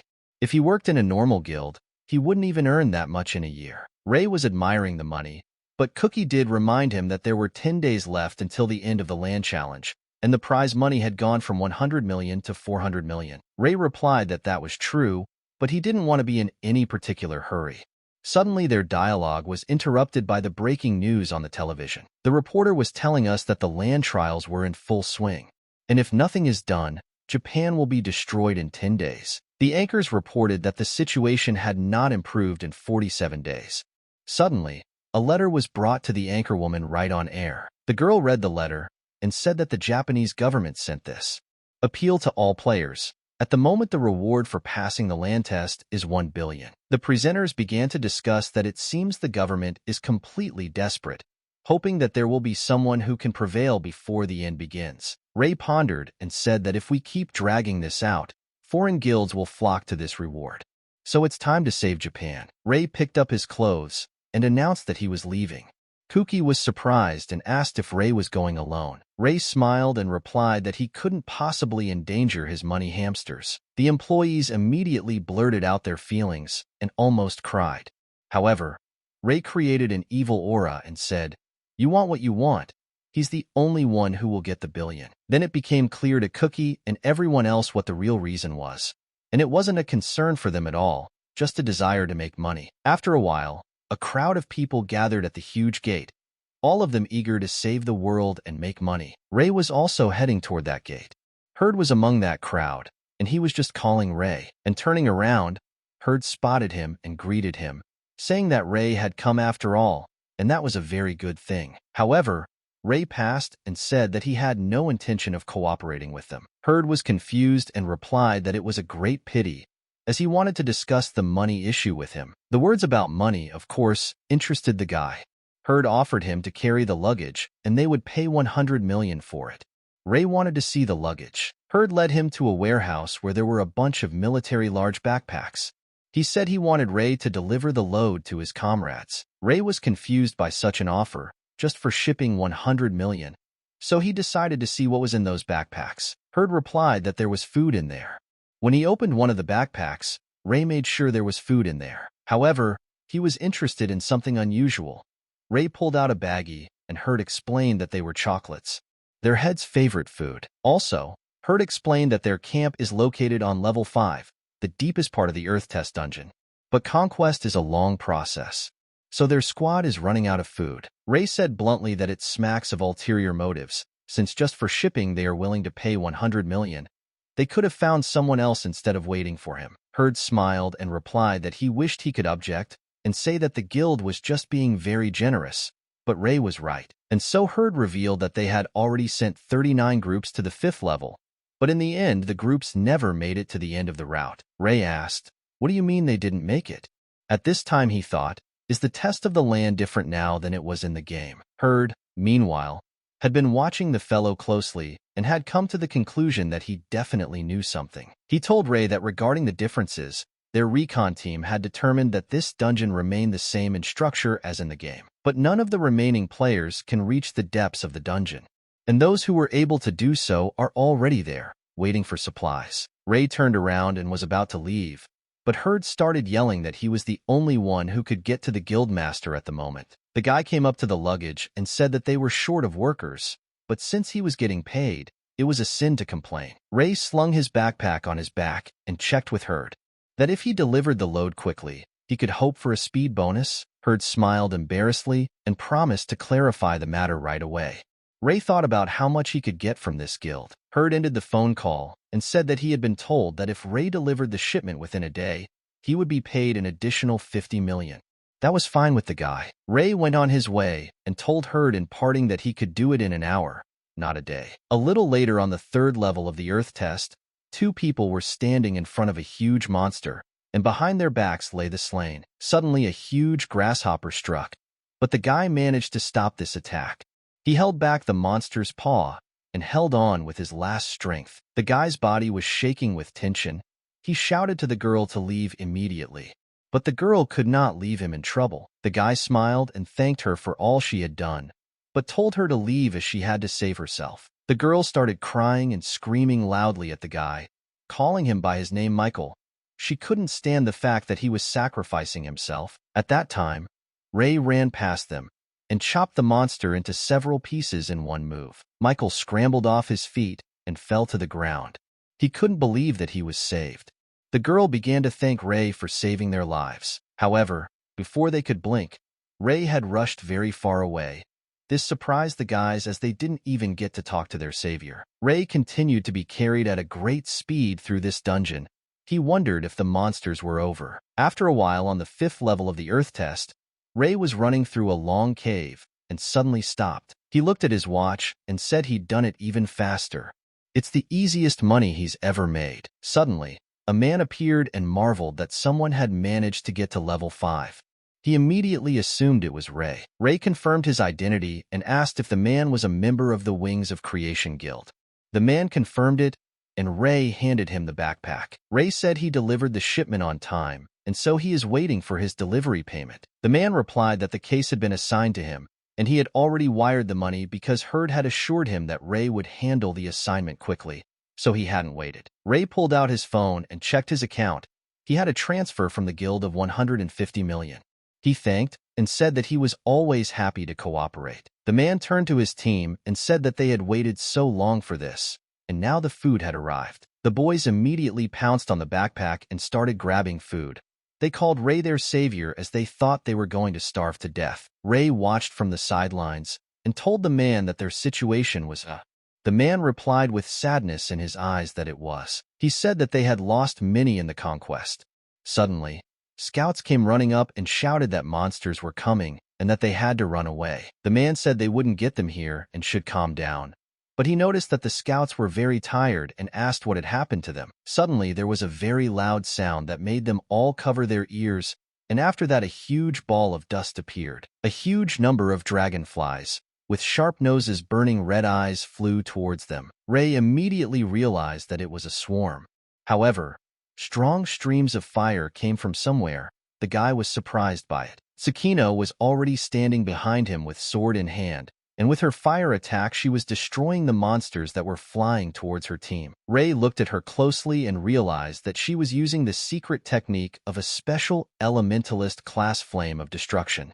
He didn't know that there were already those who had mastered this class. Tsukino straightened out all the bugs and stepping on the last one, she told Ray that she was glad to have such an encounter. The girl thanked him for daring to take on a mission from her guild, and after saying that, she introduced herself as the head of the Wings of Creation Guild, Yamaga Tsukino. She suggested that Ray work hand in hand from now on. Ray began to emit a strong aura, but when Tsukino began to approach him, he too felt a strong aura emanating from her. Tsukino looked him straight in the eyes, and her aura was literally staggering in its power. However, as the girl stepped closer to Ray, she stumbled and almost fell. Tsukino laughed and immediately apologized, explaining that she hadn't eaten anything in a long time, so her legs weren't holding her up at all. Ray said that he had heard that they were out of supplies, but that this was the first time he had heard that they were starving. At this time, behind his back, a real food fight was going on among the crew. After a while, Ray and Tsukino decided to continue their conversation in the tent. The guy asked her if she was the strongest among her squad. Tsukino replied that she was. Tsukino was finally able to enjoy her favorite chocolates and revealed that although she was the last in strength, she was a member of the 10 excellent ones. At this time, Ray was enjoying his favorite tea, and he was surprised by such a marvelous name, 10 excellent. He asked what it was. Tsukino got angry, jumped up from her chair and slammed her palms on the table and started shouting that the name wasn't strange. And it's the name of the top 10 players who were in the top 10 with the time of the game. And that was the name the government had given them. Ray remained calm and asked how the government had managed to calculate their strength. Tsukino said that the data on the strongest players was obtained by U.S. Special Services. However, they still haven't been able to find a player who is first in the rankings. The girl also said that a dozen great players are sponsored by the government and asked if they weren't interested in him. The words about sponsorship interested Ray, and he asked how much the government was paying them. Tsukino replied that it usually depends on the country the player lives in. In Japan, it is around 1 million, and that's when things started to make sense to Ray. Now he understood where that first million had come from. In his head, he was very angry because people like this caused him to become a gambler, eventually almost losing his life. Ray realized that if he was still number one, it was worth keeping it quiet, since if anyone found out, there would be no avoiding trouble. That's why he told Tsukino that 1 million is some kind of pittance, since even the reward for passing the test of the land is much higher. The girl replied that the amount may not be significant, but the biggest money is being made by those who know anything about playing this game. And that's because no one's ever been able to defeat the local boss. Ray then asked that even if she was one of the top 10 players, Tsukino couldn't beat him. The girl replied that no matter how strong she was still an ordinary person. Tsukino explained that if she had the level and equipment of her in-game avatar, maybe she could do well. But in the current situation, it was unlikely that she would be able to prevail. Ray stood up and said that he had accomplished the mission, and if they needed help, they could go to him. And depending on their fee, they could make a deal. The guy headed for the exit, pondering that now it was time to kick the ass of the boss living on this level, since a billion wouldn't earn itself. Suddenly, Tsukino jumped up and started asking for Ray to stop. She shouted loudly and asked that they defeat the local boss together. The crew heard this, and they didn't like it. They started shouting that they could do it without Ray, and they didn't want to mess with that weirdo. Tsukino turned to them and reminded them in a gruff tone that any aggressive actions towards Ray would be severely punished. The team members quieted down, and the girl said that she understood their displeasure. However, she didn't want to lose anyone else. All of the team members immediately had flashbacks of fighting the boss. Tsukino tried to overpower him with hellfire. However, the defenses had already been breached, and her team members were unable to fight. The girl ordered everyone to retreat, and those who could still move tried to help the wounded. Then one of the team members told her that if they retreated, she might get hurt. But Tsukino gave the retreat command to avoid more casualties. Suddenly, one of the warriors held back the boss attack and told Tsukino to leave while he held back the monster. The girl didn't want to leave and told him to go with everyone else. However, the warrior disobeyed and the monster destroyed him before Tsukino's eyes. She watched this and couldn't even move from her seat. So now Tsukino treasures even the life of even one person on her team. She wants to keep everyone. The girl told her team that she believes that together with Ray, they can avoid big losses. She began shouting to her warriors that mopping up the land test and restoring the balance of power in Japan was all they could do to honor their fallen comrades. Suddenly, Tsukino was approached by Ray and told that it was a heartwarming speech and he was touched, but she could have done without being so crucified. He turned around and said with a smile, because he himself is able to overpower the boss alone. Ray walked out of the tent, and Tsukino thought, what an ego this guy has. But what if he's number one? She wondered if they were wrong about him, and how Ray was going to fight alone. So Tsukino ran to catch up with Ray, and said that Ray had talked about her being able to go to him for help. She shouted after him that she was ready to hire him as part of a group to conquer the boss. Ray immediately stopped and thought he could finally smell money. He turned around and replied that he felt like she needed more than just defeating her boss, but something else as well. Tsukino said that she realized that they were asking for something exorbitant, so they were willing to pay compensation for the inconvenience. The words about compensation made Ray's eyes shine. He said that 10 million from each member of the group would be great, and on top of that, Ray set conditions. 1. They pay the advance. 2. They don't tell anyone what they saw in that fight. The team was furious at the demands. Ray said that they wanted everyone to survive and defeat the boss, so that was the price. Tsukino smiled and replied that she agreed. The team members started shouting, trying to stop her. The angry girl turned to the team and ordered everyone to listen to her. She told everyone to listen to Ray and help him win. Meanwhile, Ray wondered how much money this guild had, since it had so easily agreed to 10 million per person. A while later, they all set off together and stopped when they saw something terrible. A huge number of flying monsters were moving towards them. The guild members began to panic. Ray assumed an attack pose and told Tsukino that he could slaughter all those things for their money. However, the girl smiled and replied that she could handle them herself. Tsukino finished her chocolate bar and started laughing evilly. She used the all-consuming fire technique again. The monsters were literally being burned alive. Ray watched and thought it was pretty good. The team was proud of their leader. The girl finished, put down her sword, and told Ray that they could now continue their journey in peace. Ray looked at her and couldn't believe that this girl had been eating chocolates 10 minutes ago. He held out his phone and told her the advance had been deposited into his account. And now he's ready to pass Japan's first test with them and end this dungeon once and for all. A little while later, Rei stood quietly while the team members and Tsukino fought the monsters. During this battle, one of the team members asked the head if she was even sure about this guy. After all, considering how much she paid him, they expected more from his fighting skills. He's just using the usual attacks, that's all. Tsukino smiled and replied that wasn't exactly true.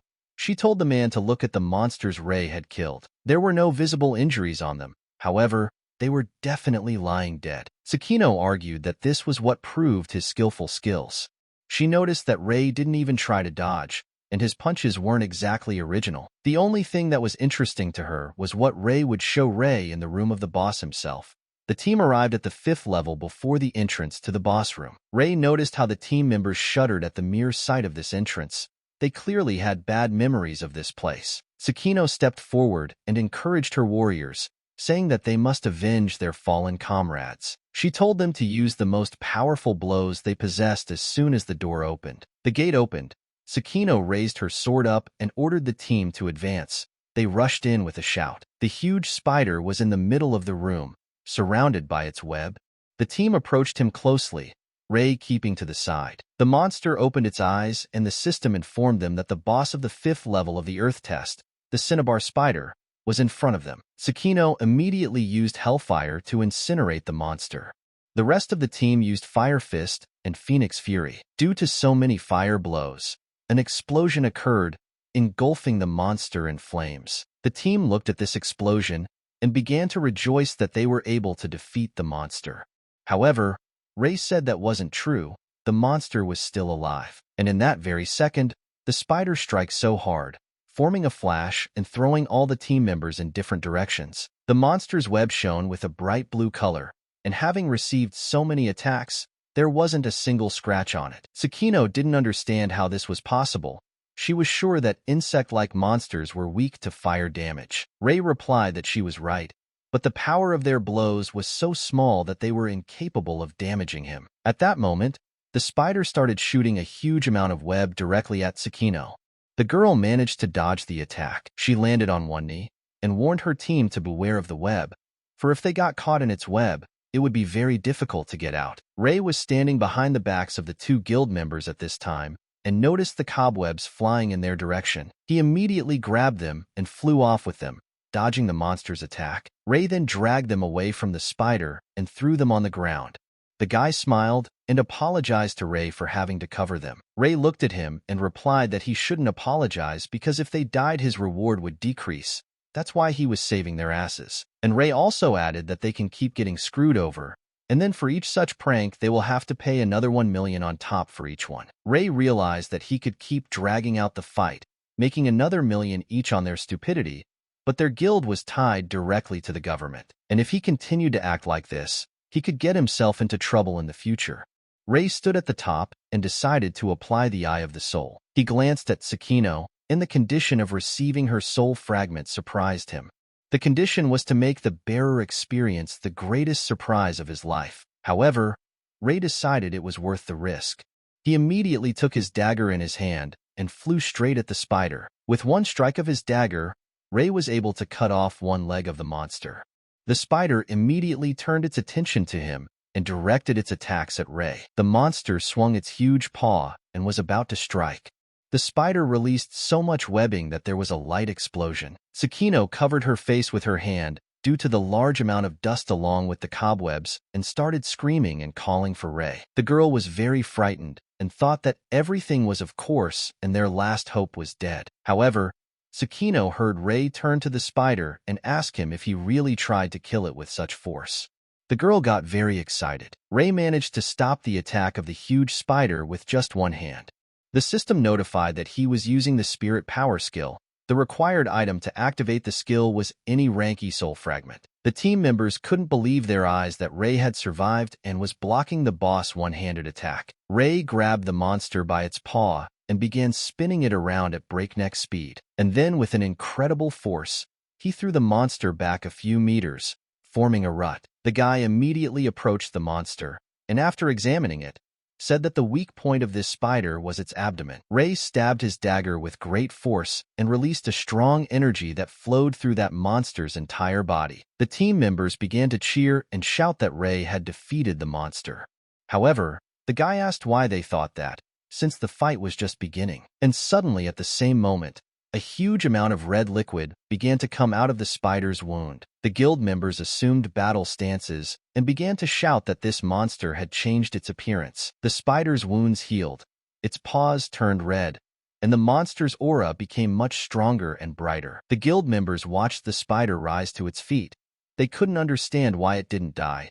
After all, the ray had hit it on its weak spot. The spider rose from the ground, its eyes glowing a bright red color, and it was now several times larger. Ray explained to the entire team that the cinnabar spider has 2 stages, and in the second one it becomes much stronger and more ferocious. One of the team members got angry and started asking why Ray hadn't warned them about it sooner. Ray stretched his arm forward and began to use the soul thread skill, saying that they wouldn't be able to do anything with this information anyway. After that, the guy started to fly towards the monster and long golden threads stretched behind him. Ray began to wrap thread around the spider from all sides and prepared his dagger in one hand. He rose above the spider and pulled the threads tighter. The system alerted that the soul sizzling skill could be activated. The required level is 40. Tsukino saw what was happening and immediately ordered her team to run for cover as it was dangerous to stay there. Ray raised his hand up and swung his dagger, telling everything around him to blaze with sizzling fire. Flames engulfed the spider boss and he began to squeak in pain, the fire burning him alive from the inside out. Tsukino turned around and couldn't believe he had succeeded. She realized that Ray's fire was much stronger than hers. At this time, Ray calmly stood still and looked at the monster with a serious expression. The happy guild members couldn't be happy that the battle was over and they were all still alive. Suddenly, they noticed a huge block of diamonds. They knew that valuable loot fell out of monsters, but they didn't expect a stone of this size to fall out of the boss. Ray immediately ordered them to stay away from the diamond. The guild members shouted that he was making fun of them, having already taken a lot of money from them, and now he wanted to take the loot for himself. Ray called them idiots, and then Tsukino noticed that there were paws sticking out of this gem and moving. Ray explained to them that the boss of the Earth test had turned from an obsidian spider to a vermilion spider, and this is his perfect form. The crew members almost went crazy. They couldn't believe that the monster was still alive. Ray ordered them to stop talking and prepare for battle. The monster used a magic attack and lifted all the people into the air, throwing them in different directions. Tsukino tried to keep her balance and warned her team that this monster's attacks on the area had become much faster and more powerful. Ray ran up to her and told her not to get distracted, but to take the squad and get them out of there if they wanted to survive. Tsukino asked him what he was going to do. Ray replied that it was obvious. He had decided to deal with the monster himself. The monster attacked relentlessly, but Ray dodged each one with incredible speed. He told the girl that in this phase, the boss attacks indiscriminately and won't rest until all the players are killed, and while they have the chance, they should run, since it's one thing to dodge his attacks, but quite another to overpower him. Ray approached the monster's paw and stabbed with his dagger, trying to cut off the paw. However, there wasn't a scratch on his paw. Ray had assumed that even the infernal dagger was incapable of injuring him, so he decided to hit it at its weakest point. Ray rose above the monster and flew toward it with great speed. The system reported that the soul reserve had been activated. The guild members watched this and couldn't understand what he was doing, and if he didn't value his life. Ray stopped above the monster and began to bait it with his aura, waiting for that very moment. At that moment, the monster pierced him with its tentacle, blood splattering in all directions. Ray winced in pain. The guild members were shocked at what they saw. Tsukino got scared and started screaming Ray's name. Suddenly, Ray laughed loudly and shouted that caught that monster at last. The spider darted its eyes around in horror and fear. Realizing what was about to happen, Ray grabbed his dagger and used the soul-chopping skill. He inflicted thousands of cuts to the monster with just one strike. The spider's body shattered into pieces and scattered in different directions. Ray also began to fall to the ground. With a huge rumble, the stone pieces and Ray's body fell to the ground, forming a pit. An exhausted Ray lay on the ground and thought about the fact that he knew it was going to hurt like hell, but if they didn't heal him, he was definitely going to die. The system alerted that there were 3 seconds left to recover, and if Ray didn't recover his health within that time, his soul protection would be removed and he would die. The guild members gathered around Ray, and began to apply higher healing, elemental healing, and restoration. Ray woke up and told Sakina that thanks to her support, he didn't have to use his skills to recover. The guy probed his wound and said that their treatment was certainly excellent. An angry Sakina asked him if he had planned this all along. Ray looked her in the eye, smiled, and said that they were all playing a game together, after all. And it's not like a player can die so easily from a normal boss attack. Ray continued to smile stupidly. Sakina got angry at such irresponsibility. She started yelling that they were in reality and it wasn't just a game. Ray replied that he understood, but that the same strategy worked in the game anyway, so it would work in reality. Sakina got even more angry. She almost lost her mind, not understanding at all what this crazy guy was doing. And at that moment, the system alerted that Ray had received a soul fragment of a rank D swordsman. The condition was to make the bearer experience the greatest surprise of his life. Ray took the fragment and thought he was lucky, as it wasn't a surprise, but rather, it put the girl through a shock. The system started to notify that the land test was successfully passed, and it is necessary to specify the name of the participants who passed this test. There are 5 minutes left until the dungeon disappears. The guild members began to jump with happiness that they were able to defeat the boss thanks to Ray. However, Ray interrupted them and said that before the dungeon disappeared, a decision had to be made on who to enter in the field of participants. He also admitted that although he wanted to take the entire award for himself, he suggested that they take it and then transfer it to his account afterward. Sakina was greatly surprised and asked why it was Ray who needed them to specifically transfer the reward to him. Then Ray said to them to just imagine how the news would explode with the news that a test that no one could pass was able to be overcome by an unknown player. And instead, it's easier to say that a famous guild handled the challenge.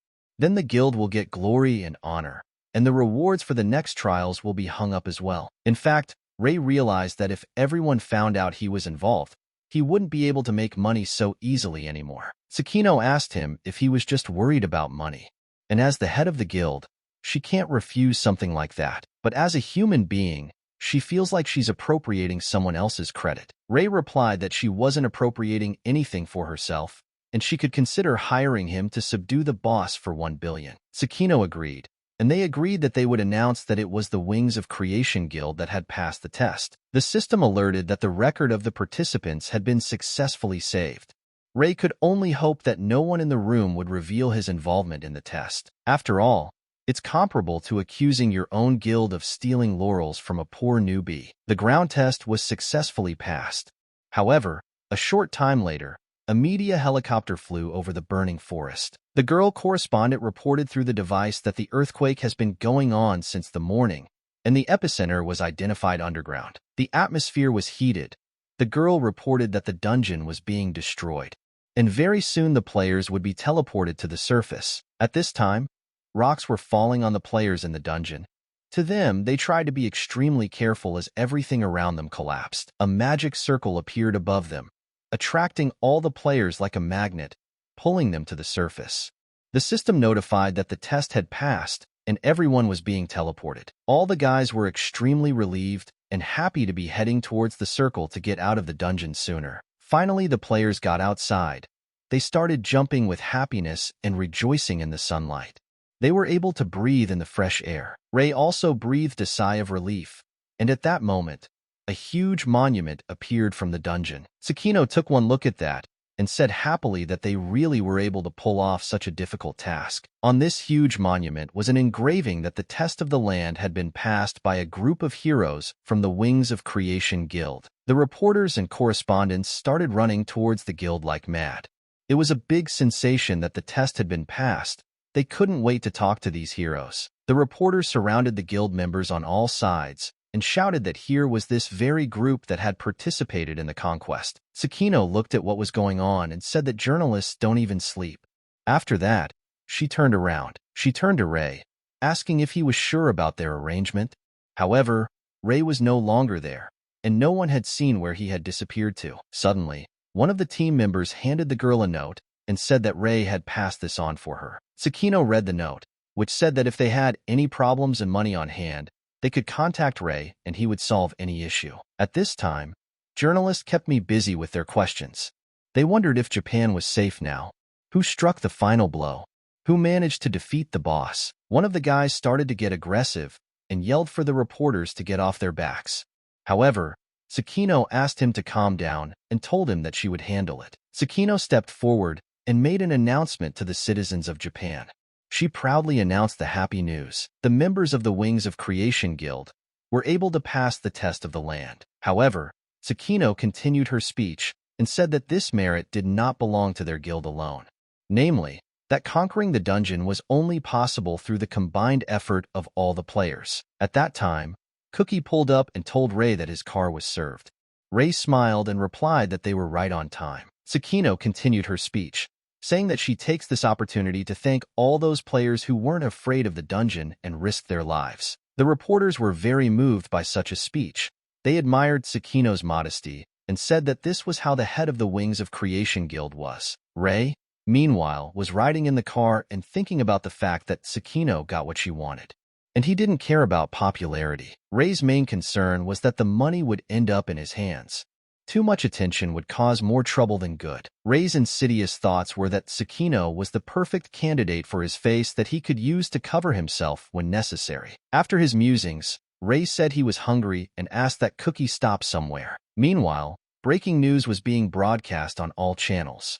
It was reported that Japan was no longer in danger of annihilation, since the Earth test has been successfully passed by the members of the Wings of Creation Guild, and Japan is the second country, after the US, that managed to pass the test and keep the country together. A short while later, Ray, sitting in his office, received a notification of a 1 billion yen transfer. Ray's team members heard about the transfer of such a huge amount of money. However, they realized that they should definitely not count on this money. They were going through and masking coins, and one of the guys asked what they were even doing and why they were doing all this. Another of the team shut him up and told him not to ask stupid questions, because if Ray said it, it had to be so. At this moment, Ray called out to the girl Rumi and asked her how his guild's gold farm registration was going. Rumi approached and reported that the registration was successfully completed. However, she hesitantly asked why Ray had made the decision to have her as the head of the guild. Ray smiled and replied that the thing was that only players with rank B or higher could create their own guild, and he's rank E, so that function is not available to him. Rumi became agitated and said that there are still people better suited for the role. Ray looked her in the eye and told her that he had made that choice in her favor because she was the right person for the position. Thanks to Ray, all the members of the Gold Farm Guild were able to raise their ranks to B and even higher. Each member of the guild has their own pros and cons. Although Rumi's earnings are not good, her pluses are that she is very diligent and friendly. And so Ray decided that she was the perfect guild leader. At this time, Cookie came over and said that they were already being discussed all over the internet. A bunch of articles have been written about the fact that there is a new guild gold farm, where all members with rank B and above, as well as interviews with the head of the guild. Ray chuckled and said that it was a good thing he had assigned himself the position of head of the office. Cookie wondered why Ray needed a guild, since he could make a lot of money on his own. Ray replied that the main goal is to get as many orders for information as possible, because the world is not only shaken by catastrophes like trials that affect the whole country, and some trials are more localized, affecting only a certain town or village, and accordingly, only the guild can receive orders to complete such trials. At this time, Rumi came over and announced that they had made a list of all the easier trials with worthy rewards. However, Ray handed her the letter and told her that they would deal with the ordeal first. Rumi looked at it and her eyes became like balloons. It said a trial in a European-style mansion and a reward of 5 million. She said that given the complexity, they could find orders where they would be paid a lot more. Cookie was surprised, since Rumi had previously been willing to take any job, but now she was starting to care about money. However, Rumi said that if Ray had noticed the ordeal, it meant that the mansion could hold something else besides money. Ray replied that it was. Ray looked the girl straight in the eyes and his aura became visible. He told her that this was an opportunity they shouldn't miss. After a while, Ray was driving in his car and suddenly he received a call from Rumi. Rumi reported that the set assignment was intercepted by their guild, and they managed to negotiate a reward of 5 million yen. Ray replied that this was great news and that he would be on site in 30 minutes. Suddenly, the other phone on the car seat started ringing, and that got Ray's attention. Ray answered the call. It was Yuji, He reported that he had arrived at the indicated position and strange people had entered the house. Ray asked how many people were there and if they had discovered Yuji. The guy answered that there were 5 of them and they hadn't noticed him. Ray then said he'd handle the rest himself and told the guy to get out of there. Yuji was listed in Ray's phone as Golden Hamster number 2. Ending the conversation, Ray wondered what the other players had forgotten there, since the request had been intercepted by his guild. Therefore, he decided to use an illusionary mask to avoid shining his face unnecessarily. The system alerted that to create the item illusionary mask, materials were needed. Ray remembered that he had gotten the soul fragment of a rank D swordsman from Tsukino. After all, the system immediately reported that the probability of success of creating an illusionary mask using a rank D swordsman soul fragment was 0.23%. Ray then asked what if the item was created manually? The system replied that the probability of success in such a case was unknown, and if Ray failed while creating the item, he would suffer physical or mental consequences. The system asked if Ray was ready to create the item manually, and of course he said yes. And at the same second, the system announced that the transition to the Soul Forge had begun, and also that Ray needs to harmonize his soul with the subject, and the likelihood of success depends on how he handles this task. And since the base success rate is below 1%, the difficulty will be increased. The time limit is 60 minutes. Ray immediately got to work. He was shifting and connecting the pieces like puzzles, and he did it with incredible speed. The system reported that time is up and the soul is in perfect harmony. The probability of success is 100%. The transition to the real world is performed. The illusory mask was made thanks to the skill of the Soul Smith subclass. Ray was perfectly happy with the mask and told him to stop the car as it was time for him to get out. He got out of the car, put on a mask, and now people will see him as a different person. Ray walked up to the very huge mansion they had been contracted for. He went inside and saw a pile of corpses. They had been set on fire, and the smell of burning still hung in the air. Ray walked past them and down the stairs, thinking that it looked like he was already expected downstairs. As he descended to the lowest point, he noticed that the hidden door was open. Ray realized that they were looking for a hidden test. Depending on the complexity, trials are divided into large-scale and small-scale trials. Large-scale ones are those that involve an entire state. Small-scale ones involve small communities like towns and villages. It is logical to assume that small-scale tests are not so complicated, hence, you can't raise a lot of money on them. But even among them there are exceptions. Hidden trials. They arise only in small-scale trials, in secluded corners. Their level of difficulty is much higher than that of small-scale tests, and usually has nothing to do with the main test. The best part of these challenges is that you can get rare items. In other words, these challenges can only be found by those who have information about the game. Meanwhile, Ray found another staircase and began to descend even lower. Here he met a team of people dressed in black clothing. They noticed Ray, and one of them took off his hood and asked if Ray was a representative from the Gold Farm Guild. Ray was surprised and replied that he didn't know what the Gold Farm was. Then the man apologized and said that he was mistaken, and afterward told Ray that he could see that he was capable of passing this hidden test. Ray gave him a sullen look and said that he had no intention of undergoing the hidden test for their sake. The man smiled and replied that Ray had misunderstood and that it wasn't necessary at all. And then Ray didn't understand anything at all. Then the man showed him the box and said that the test had already been passed, asking if Ray had come for the evolutionary box. Ray wondered if they had really passed the test, and wondered if he really needed the box. At that very second, the man threw the box right into Ray's hands and said that as a token of their appreciation, they were giving it to him. However, in return, they asked to fulfill their request. Ray asked what exactly they were asking for. The man smiled and replied that Ray needed to keep other people from going through a small-scale trial, and it didn't matter how he did it. He also said that if Ray is an experienced player, he should definitely know how to thwart others. Ray wondered why these people would want to prevent him from passing the test. Suddenly, he said, he realized who they were. Ray asked that are they really the Dark Guild and want to set up the same thing that happened to Argentina? It happened 2 weeks ago. One of the cities in Argentina, specifically Mendoza, was completely destroyed because no one could pass a simple test. But the whole problem happened a week ago. Shares of companies that were based in Mendoza underwent massive short selling across the board. It was as if someone knew in advance that Mendoza would be wiped off the face of the earth for good. Ray told the man that there was talk that the Dark Guild was to blame.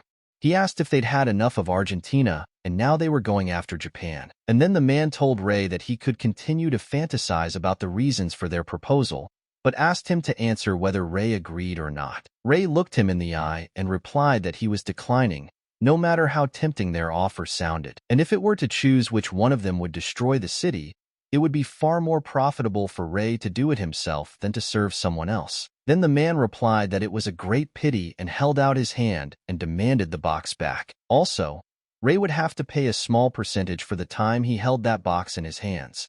Ray asked, "What other percentage?" And then the man looked at him angrily and replied that the interest was in the form of his life. He pulled a syringe of unknown liquid from his pocket and told Ray that he had only two choices: either cooperate obediently or die. Ray immediately drew his sword and asked if they really thought they could overpower him. The man replied that in a normal situation they would hardly have succeeded, but they had somehow managed to pass this secret test. After saying that, he stuck a syringe in his neck, and the rest of his team did the same. He said that Ray would feel their power on him, and that the player's skills are useless in front of the incredible, powerful force of the Darkest Guild. As soon as the players injected syringes into their necks, their aura turned dark purple, their eyes shining with a bright light. Ray watched their transformation from the sidelines and assumed they were doping. Ray knew that doping affected physical performance, but outwardly they remained the same. However, he didn't understand why they were standing still. Then Ray looked at the box and realized what was wrong. He smiled and decided to play along. Ray then shook the box a few times, and the team leader immediately pulled out a remote and pressed a button. The box exploded. The members of the Dark Guild immediately started laughing loudly and said that Ray was a real idiot if he fell for such a simple trick. And in general, all players are like that. They believe that due to game mechanics they became an imba, but remained too naive. The ringleader moved closer to the explosion and kept talking. All he had to do was divert attention to a possible threat and blow up the box. He even felt sorry for Ray, however. He immediately dismissed those thoughts and said that they didn't need such useless ones anyway. At this time, the smoke from the explosion had already cleared, and he noticed that Ray's body was gone and the box was lying on the floor. No one could understand what had happened or where Ray had gone. At the same moment, Ray began to massacre the team members. He used destructive fire and began to burn them alive. The leader noticed that Ray was using an illusionary mask. After dealing with everyone, Ray approached the ringleader, taking off his mask, and said he felt sorry for his friends. After saying those words, he used the soul-capturing skill, and the chains shackled the ringleader in that very second, preventing him from moving. The ringleader kept yelling that it was impossible and asked how Ray managed to survive such an explosion. Ray smiled and replied that he was well aware of the value of the box, and certainly didn't believe they had given it away out of the goodness of their hearts. He went to the box, picked it up, and said that it was clear from the beginning that it was booby-trapped. Tormenting himself in chains, the ringleader asked why Ray had picked it up then if he knew it was booby-trapped. Ray started laughing and said that they had underestimated the high-level players, and for them, the blast from such a small bomb was like a breeze in the face. After saying that, Ray started calling Rumi. He told the leader that he would take the money from his wallet for the ruined clothes. The ringleader became frightened and started yelling that it was wrong for Ray to call the police. Ray smiled and replied that he was making the call on a much more important matter. Rumi answered the phone and cheerfully asked if Ray had already handled the test. However, Ray told her to look at the regions in Japan that were buying up shares with more fervor.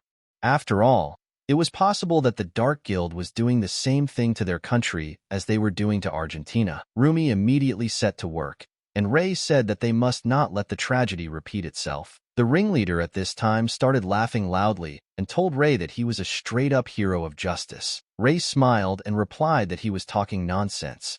After all, the Dark Guild was deliberately collapsing the sales of local companies' stocks by selling them cheaply. And if Ray's people buy them out and he passes the test, how much money will Ray get as if out of thin air? The ringleader got angry and asked if Ray was thinking of going to war against the Dark Guild. Ray replied that if there was a lot of money at stake, he would be more than happy to, well, or they could cooperate with them. The ringleader got even more angry and asked what kind of idiot would cooperate with him. Ray called Rumi and asked if the re-education course was ready. Rumi clarified, "The same one that would require a character with re-education?" Ray said that was it. Then Rumi said that everything was ready, but they had not yet conducted experiments and did not know how effective such methods would be. Ray smiled and said that he would be delivering the lab rats to them soon, so preparations must be made. After that, Ray opened the box and the system reported that thanks to the evolution box item, the F-rank mage soul fragment had turned into an E-rank mage soul fragment. Sometime later, Ray, using an illusionary mask, arrived at the Museum of Modern Art. He called Rumi and asked if she was sure that was the purpose of the Dark Guild. Rumi replied that it was accurate information since the ringleader and the rest of the Dark Guild members had confessed to it. However, Rumi said that they unfortunately didn't know how many enemies would be in the territory, and maybe he shouldn't have gone alone.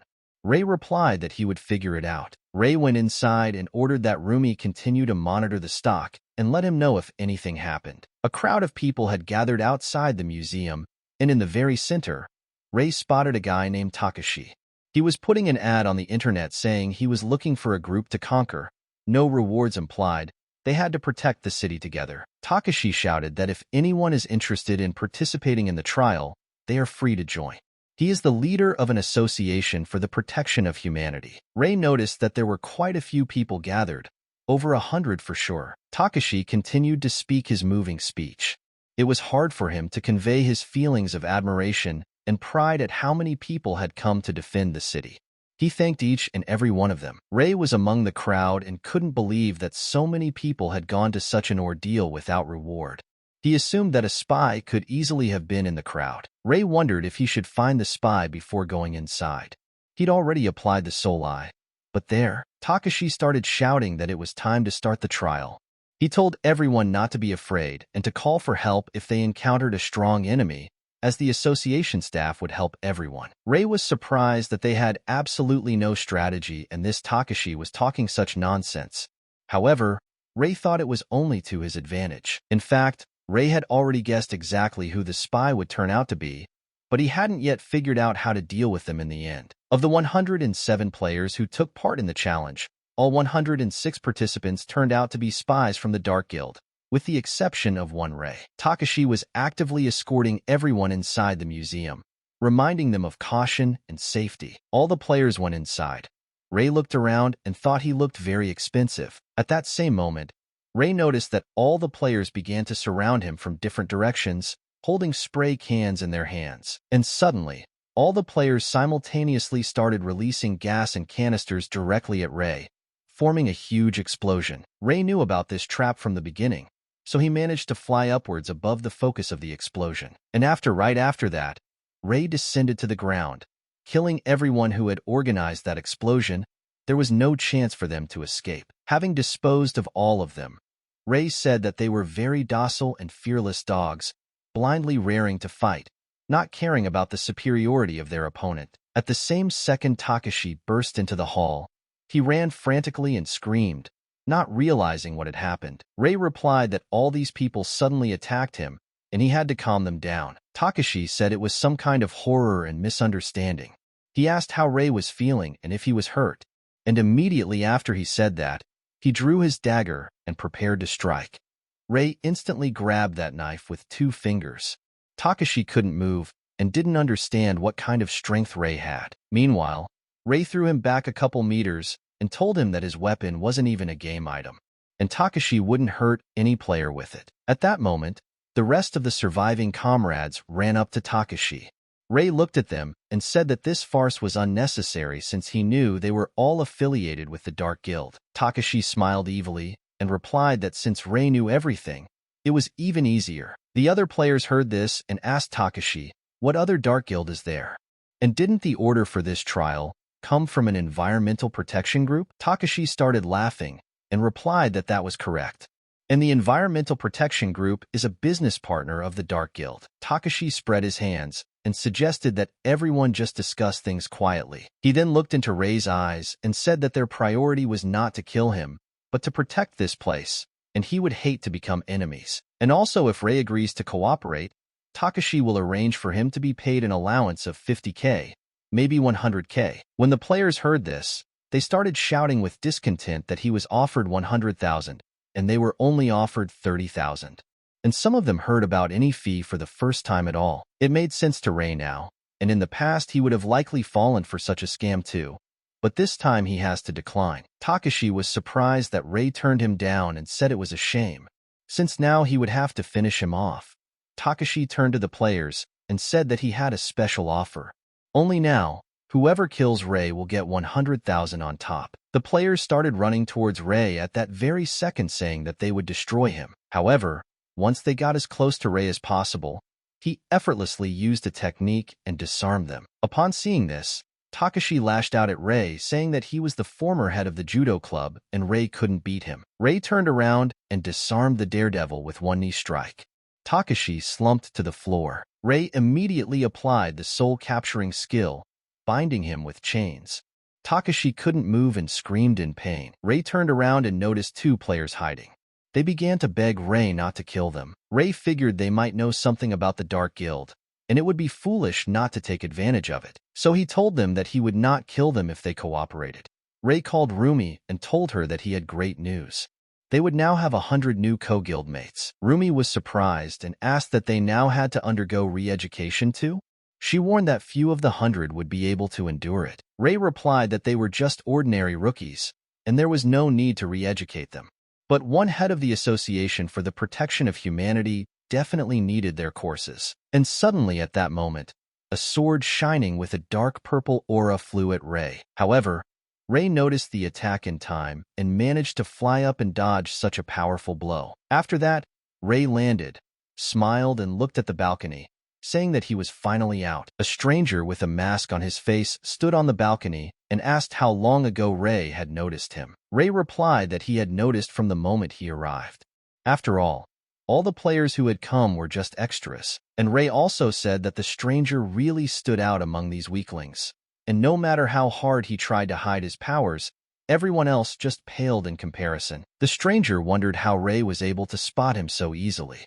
He drew his two shining swords and pounced on Ray with incredible speed, asking if he could survive a fight against him. They faced off in an uneasy battle, Ray anticipating every attack and blocking it. The stranger was surprised and said that Ray was much stronger than he was in the game, as he parried his blows with a single dagger. Ray was confused as to how the stranger would know what he was like in the game.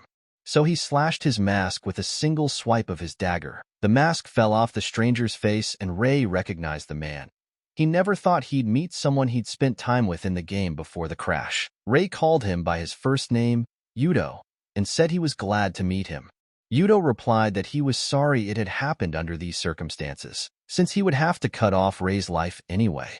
After saying that, Yudo took a pose to attack. Ray, meanwhile, took the mask off his face and asked if Yudo had the strength to cut his life short. Yudo used the activation of the two-blade skill at the same second and started yelling that Ray was leaving him no choice. With incredible speed, he attacked Ray and managed to wound him in the shoulder. Ray recognized that Yudo's skill was really good, but not better than his own. After saying that, Ray activated the Soul-Eye skill, and after analyzing it, he found out that his main class was Swordsman with 2 blades, and there was no subclass. Therefore, Ray realized that the duration of Yudo's super speed, given his level, would soon shorten and Yudo would run out of steam. The battle continued.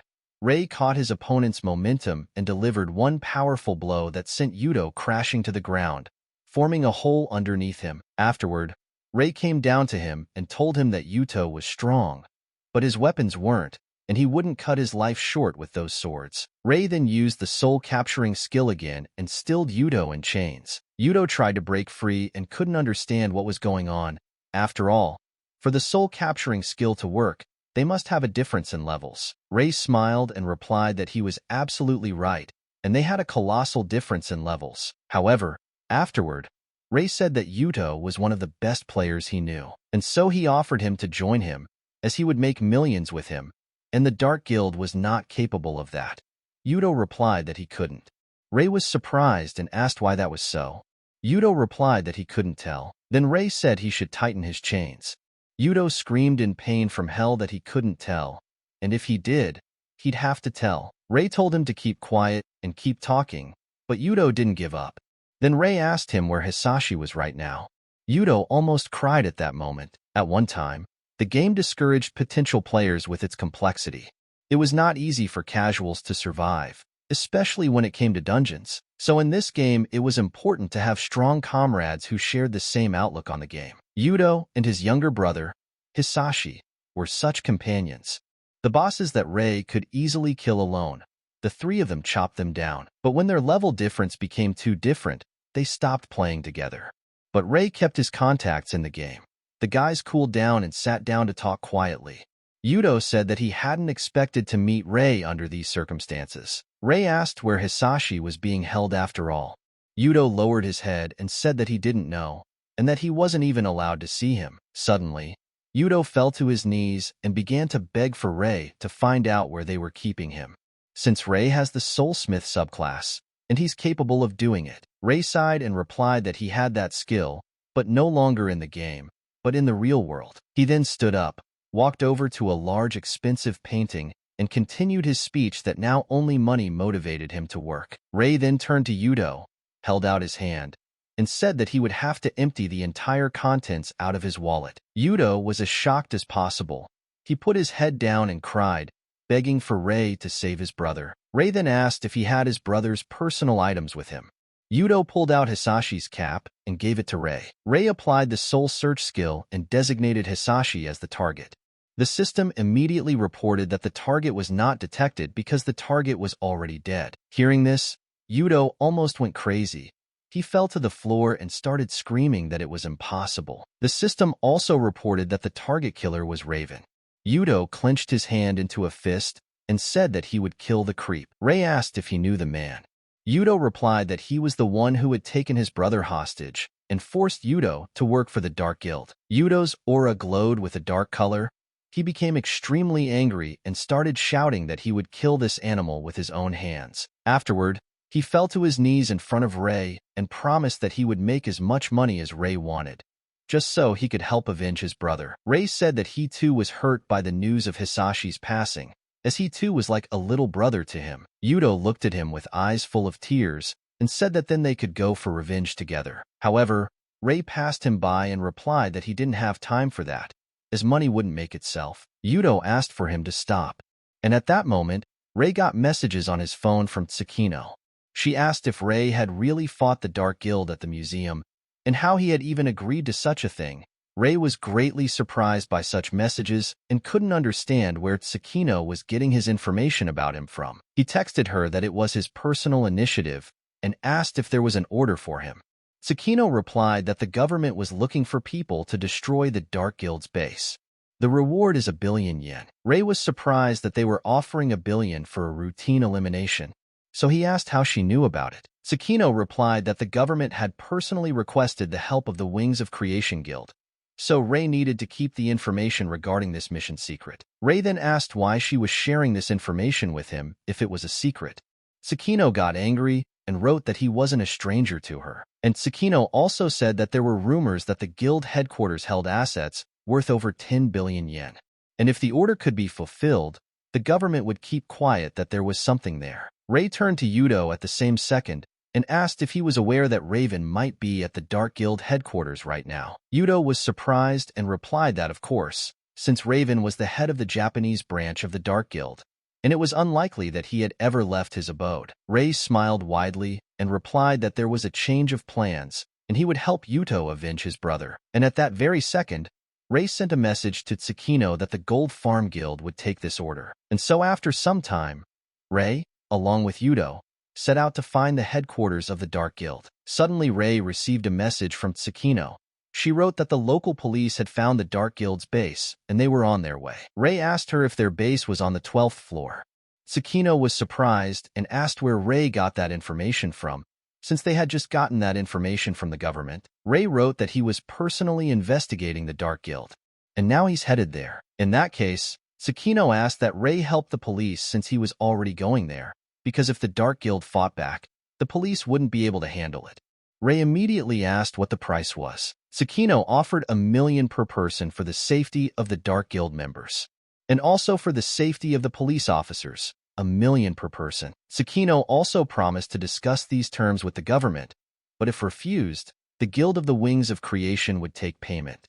Ray agreed to those terms. Ray decided to inform Yudo that the local police were also heading to the Dark Guild's base. Yudo, of course, rejoiced at such news and suggested that they should hurry over to their place sooner rather than later. However, Ray said that he would go alone and for Yudo to wait here, since the Dark Guild doesn't know yet if Yudo is alive or not.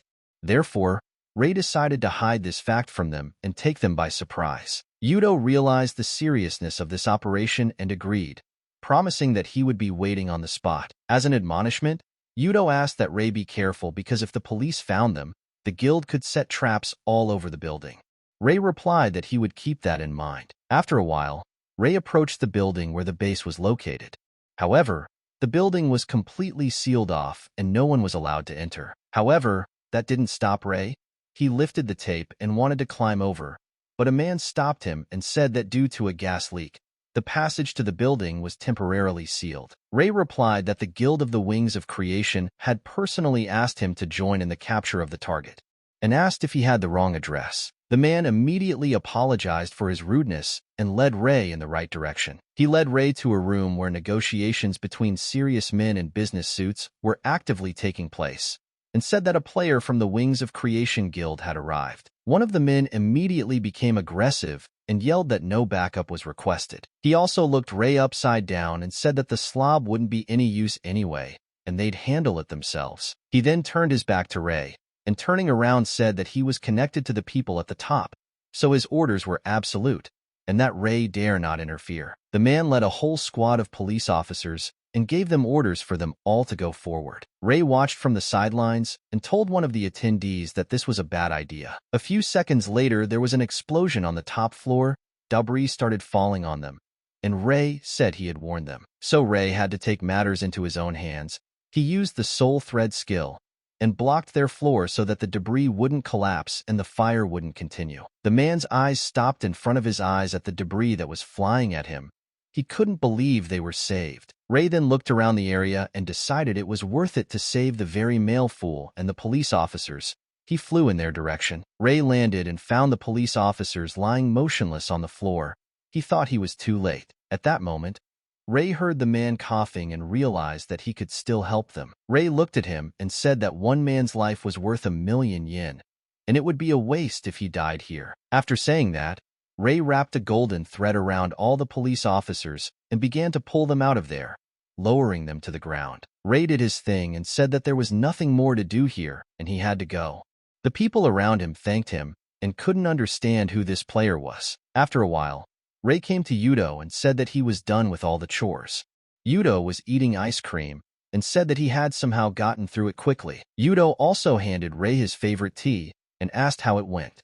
Ray replied that the Dark Guild had already escaped, and he had only wasted his time. He then stuck a pipe into the tea bag and asked that maybe the Dark Guild had some other base. Yudo replied that he was only aware of one base and had no further information. And also Yudo said that the items the guild lent him, as well as the smartphone, he threw away the same day he met Ray. And they can certainly go back to the museum trial and pick up at least a phone to get some information. Ray said it wasn't worth it, though, because then their location would be known. And besides, Ray already knew what to do. The guys continued on their way, and Ray said that it was hard to do criminal business and organize a hideout when you were at gunpoint with the police, and especially when there are cameras all over the city that can easily reveal the identity of any passerby. Then Yudo asked that consequently, the Dark Guild would choose a place with minimal cameras and hard to find. And under this description, some dungeon with low level to pass and low reward would fit perfectly. Ray replied that that was correct, and he had already instructed his army of money hamsters to look for such a place. Yudo was surprised and didn't understand what army he was talking about. Ray rolled his eyes and explained that he was talking about his guild gold farm. He also added that Yudo would of course be part of that team as well, and for that, he would need to work hard and bring in millions. Yudo replied that Ray was not at all ceremonious about it. Suddenly, Yudo had a question, asking if they needed to call his army for backup. Ray replied that it was not necessary. They also have busy schedules and completely different tasks. At this time, the golden hamsters finished disguising the coins, and Ray told Yudo that if he summoned them, he would disrupt their schedule and reduce his profits. At the same second, Ray received a message from the team that there were only 36 dungeons recorded in a month that no one could enter, and 7 of them were in nearby Tokyo neighborhoods. And the only closed dungeon with constantly regenerating monsters is the Tower of Carnage, located deep in the mountains of Chiba Prefecture. The dungeon is located deep in the mountains in the Tower of Carnage. Ray realized that a dungeon where enemies eventually revive was the perfect place for a base. And given the difficulty level of the dungeon itself and the low level of the enemies, no special levels or items can be gained there. The dungeon is a place they wouldn't even think of going to, even given its dislocation. Ray told Yuto that they'd have to go there. Yuto replied that everything was already in place for that, since Ray had asked to take care of it himself, knowing that it wouldn't be a long journey. Yuto then pointed to one of the parked cars and said that this baby would survive the mountain road safely. The guys got in the car, and Ray told Yuto to drive faster and not to worry about speeding tickets since he would solve everything. Hearing such words from Ray, Yuto happily stomped full speed, and the car almost flew into the sky. Ray calmly sipped his tea and said that they shouldn't let them leave this time. Yuto replied that he was damn right. The boys continued on their way and were already out of town. The road was quite long. Ray navigated the guidebook and told Yuto to go straight ahead. Yuto replied that there was no further road and asked if he should continue. Ray said he would handle it and ordered Yuto to drive carefully and keep his speed up. Ray put on his illusionary mask and Yuto hit the gas.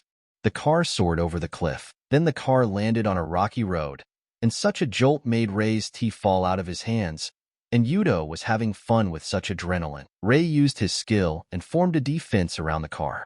They continued to roll downhill and even knocked over a tree in their path. Finally, they stopped, and Yuto said they seemed to have a flat tire. Ray got angry and said that he had told him to be careful. Yuto winked and replied that the enemy wouldn't notice them at the foot of the mountain, and besides, he had such a ride at his disposal. Yuto just couldn't help but make the most of it. The boys got out of the car and noticed a huge, beautiful building on top of the mountain. Ray wasted no time and slung his backpack on his back to continue on his way. Yuto walked forward, but Ray stopped him and asked him if he had forgotten anything. Yuto took a deep breath and said that it was cruel to carry heavy luggage after driving like that. However, Yuto had no choice.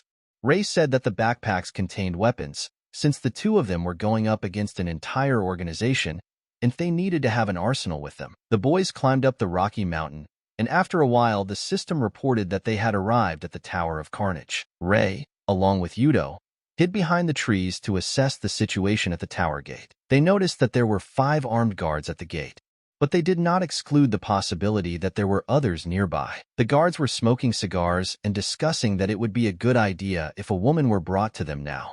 But no girl would come to a place like this. One of the guards started laughing and said that even if some idiot showed up there, he would do anything to him since he no longer had the strength to endure it. The guards all started laughing loudly, and Ray asked what kind of scum they'd recruited for security. Yuto said that he had seen those idiots at the last base. Ray replied that that meant their assumption was correct. Ray also said that they could attack them right now, and checked with Yuto about their security situation. Yuto said that the past base was disguised as an office that was rented in a multi-story building, but this one is different. Ray looked around the area and noticed that the bridges to this dungeon were all destroyed, and the dungeon itself was shrouded in a barrier. The only way in was through a gate. That's why they put strong soldiers at the gate, because by guarding the gates, you can completely protect yourself from intruders from outside. Yuto said not to relax, as in addition to the guards at the gate, there might be others nearby, and at the last base it was an entire hidden unit of 30 people. Ray then clarified how strong this unit could be. Yuto replied that it was no stronger than them, but as far as he knows, there are 3 players in the Dark Guild who are equal to or even stronger than Yuto. Their names are Jack, Kuroki, and Raven. Yuto visibly became nervous and said with a cold sweat on his forehead that these 3 would be the hardest to deal with. Ray smiled and replied that it would be even more fun with 3 players of equal strength. Yuto looked at Ray with relief and said that since Ray was so optimistic, he was relying on him. Ray said it would be a shame if that trio ran away while they were fighting these little brats, since there's a 1,000,000 yen reward for 1 Dark Guild member, so it's advisable to block the exit to avoid losing profits. Yuto asked in surprise that did Ray really come here for money. Ray replied that it couldn't be otherwise. However, Ray added that it wasn't just about the money, as if they didn't block that exit, the criminals might get away, including Raven. After saying those words, rage swept over Yudo. He said that they needed to block the exit by any means necessary so that no creature would slip through. Ray agreed and said that the Wings of Creation could be enlisted for backup. However, if one were to contact Tsukino directly, there's a chance that the Dark Guild might find out about their plans. Then Yudo said that he would have to hold them back until the Guild of Creation Wings arrived, and asked Ray if the two of them could handle it. Ray smiled widely, looked him in the eye, and said so Yudo didn't even doubt it. Ray then wrote a message to Tsukino that he had discovered the second base of the Dark Guild. It was urgent to send the strongest players who could help in the blockade, and also the fact that there might be a spy of the Dark Guild in Tsukino's guild could not be ruled out. So Ray asked her to send only those she trusts as herself. Ray then said that after sending the message, they could begin. Yudo took a pose to attack. Ray started the countdown, 5, 4, 3, 2, and on the count of 1 Ray pressed send. Yudo activated the super speed skill at the same second. Yudo flew up to the guards and started disarming them one by one. The guards couldn't even realize what was happening. After straightening everyone out, Yudo said that this heavy backpack had reduced his speed. Then he looked at Ray and said that in that case he couldn't blame him for being slow. Ray threw off his backpack and told Yudo not to whine as it was time to pull out their weapons. He opened the backpack, picked it up, and started spinning at an incredible speed. Thousands of those same disguised coins spilled out of the backpack. Ray then sighed and said that everything was ready. All that was left was to wait for them to come out. A security camera spotted Ray and Yudo and alerted them that there were intruders on the premises and they needed to be eliminated. Many soldiers immediately ran out of the tower. Yudo grabbed his backpack and Ray said, "Here comes his millions of yen running straight into his hands." This amused Ray a lot. He looked at Yudo and said that it was time to earn money. Ray then activated the coin blast skill. There was an explosion that caused the soldiers to start burning. Ray looked at it and said that just as he thought, the weak explosion made everyone fall immediately. Some managed to survive. One of them warned the others to be careful, as they could not see anything because of the smoke and the enemy could attack at any moment. At that same second, Ray threw a punch and said with a smile that they were very savvy boys. He then looked at Yudo and said that he was doing pretty well and had already destroyed 10, and one of those was worth 1 million. Yudo smiled broadly and replied that he was just getting started and the most fun was just ahead. However, at that moment, Ray was attacked from behind by one of the warriors. Yudo started yelling that there was an attack from behind. However, before Ray could even blink, Yuto had already cut the enemy apart, saving Ray. Yudo then turned around and said Ray had spotted the enemy and was purposely standing there waiting for Yudo to finish him off. Ray replied that he guessed correctly and pointed to the camera, saying that he didn't want to put on a show and reveal all the trump cards to them. And also Ray asked not to be called by his name, as there might be a microphone on the camera, and if there's no microphone, they can still read lips. Then the guys looked around, and Ray said they had done enough and it was time to take away their view. After saying that, he destroyed the surveillance camera. At this time, the guild leader and the others were watching what Ray had done. Raven, the head of the Japanese branch of the Dark Guild, asked his subordinates that they had come after all. The girl told him that one of the attackers was Yudo, a mouse and a traitor to their organization, and the identity of the other attacker was unknown. One of those present said that they were running the identity of the other through the databases of the Japanese Adventurers Association, but so far no data had been found. Raven realized that if one of them was Yuto, he had learned of his younger brother's death, so he betrayed them. Raven thought for a moment and said that all Yudo and his brother were doing was getting in their way. He suddenly recalled a moment from the past when he had assigned his younger brother a special mission. Raven clarified if Hisashi could handle such a job. Hisashi replied that it wasn't about the complexity of the mission, but about what needed to be done. Hisashi didn't like the fact that his client's wishes required him to eliminate a target he held a terrible grudge against. So he came to Raven to tell him that this was utter nonsense. Raven got angry and said that it was his business to eliminate the target and get a decent reward afterward, and that shouldn't be a problem. Hisashi then asked if Raven knew that the client wanted to destroy the Wings of Creation. Raven replied that it was a funny joke. Then Hisashi started shouting that the target was his longtime friend from the time of the game. He is a healer with a kind and friendly disposition, and it is impossible to hold a grudge against such a person. Hisashi explained that the only motive for this murder was to hurt the guild of the Wings of Creation. Raven continued to stare out the window and remained silent. Hisashi continued to say that healers are valuable to each guild. They are weak on their own. And if a strong healer dies, it will hurt the organization. Raven laughed and replied that it was nonsense, since why would they want the Dark Guild to kill healers from other guilds? And they had better things to do. Then Hisashi told Raven right to his face that it looks like their occupation is to prevent passing the tests, since currently only the Wings of Creation Guild is able to pass further tests, and once rid of them, no one else will be able to resist further chaos. Hisashi told Raven that he realized that it was far more profitable for their guild if countries were unable to pass the tests. Raven continued to stare out the window and replied that Hisashi was right, of course, and turned around and said that it would be much easier not to prevent the test from passing, but to simply wipe out an entire country. And this will only be possible if the Wings of Creation disappear, and they must be eliminated before a new trial arises. At this time, Raven let his dark threads go and wrapped them around Hisashi's leg. The boy started screaming that this was crazy. Raven replied that it didn't concern him either way, as his life would end here and now. Hisashi didn't understand what Raven was getting at, and in that very second, Raven activated the Shadow Path skill. He bound Hisashi with dark threads and began to squeeze him. However, Hisashi started laughing and shouting for Raven to kill him so that his older brother Yudo would finally be free. Hisashi yelled that if he killed him, Yudo would no longer obey them. Since Yudo had been working for them for so long because of them taking Hisashi hostage, Raven smiled and replied that he would definitely find other leverage on Yudo. However, Hisashi didn't give up and said that there was no way they would be able to subdue Yudo through other means. Raven pulled out and activated his spear, telling Hisashi to think about why he was forbidden to communicate with his brother. Then he stuck a spear in the guy's heart and said his brother wouldn't even know of his agonizing death. And after that, Raven said he was even a little sorry, because if Hisashi hadn't minded his own business, he would have lived a lot longer. Remembering these events, Kuroki told Raven that he had told him that he should have just cut off Hisashi's limbs and crippled him. Kuroki then smiled widely, fixed his mustache, and said that Hisashi would be a good new toy for him. Raven replied that if he left alive someone who knew their plans, there could be a leak and he couldn't let that happen. Kuroki said that if their plan went well and Japan disappeared, he could warm his bones in a fancy resort.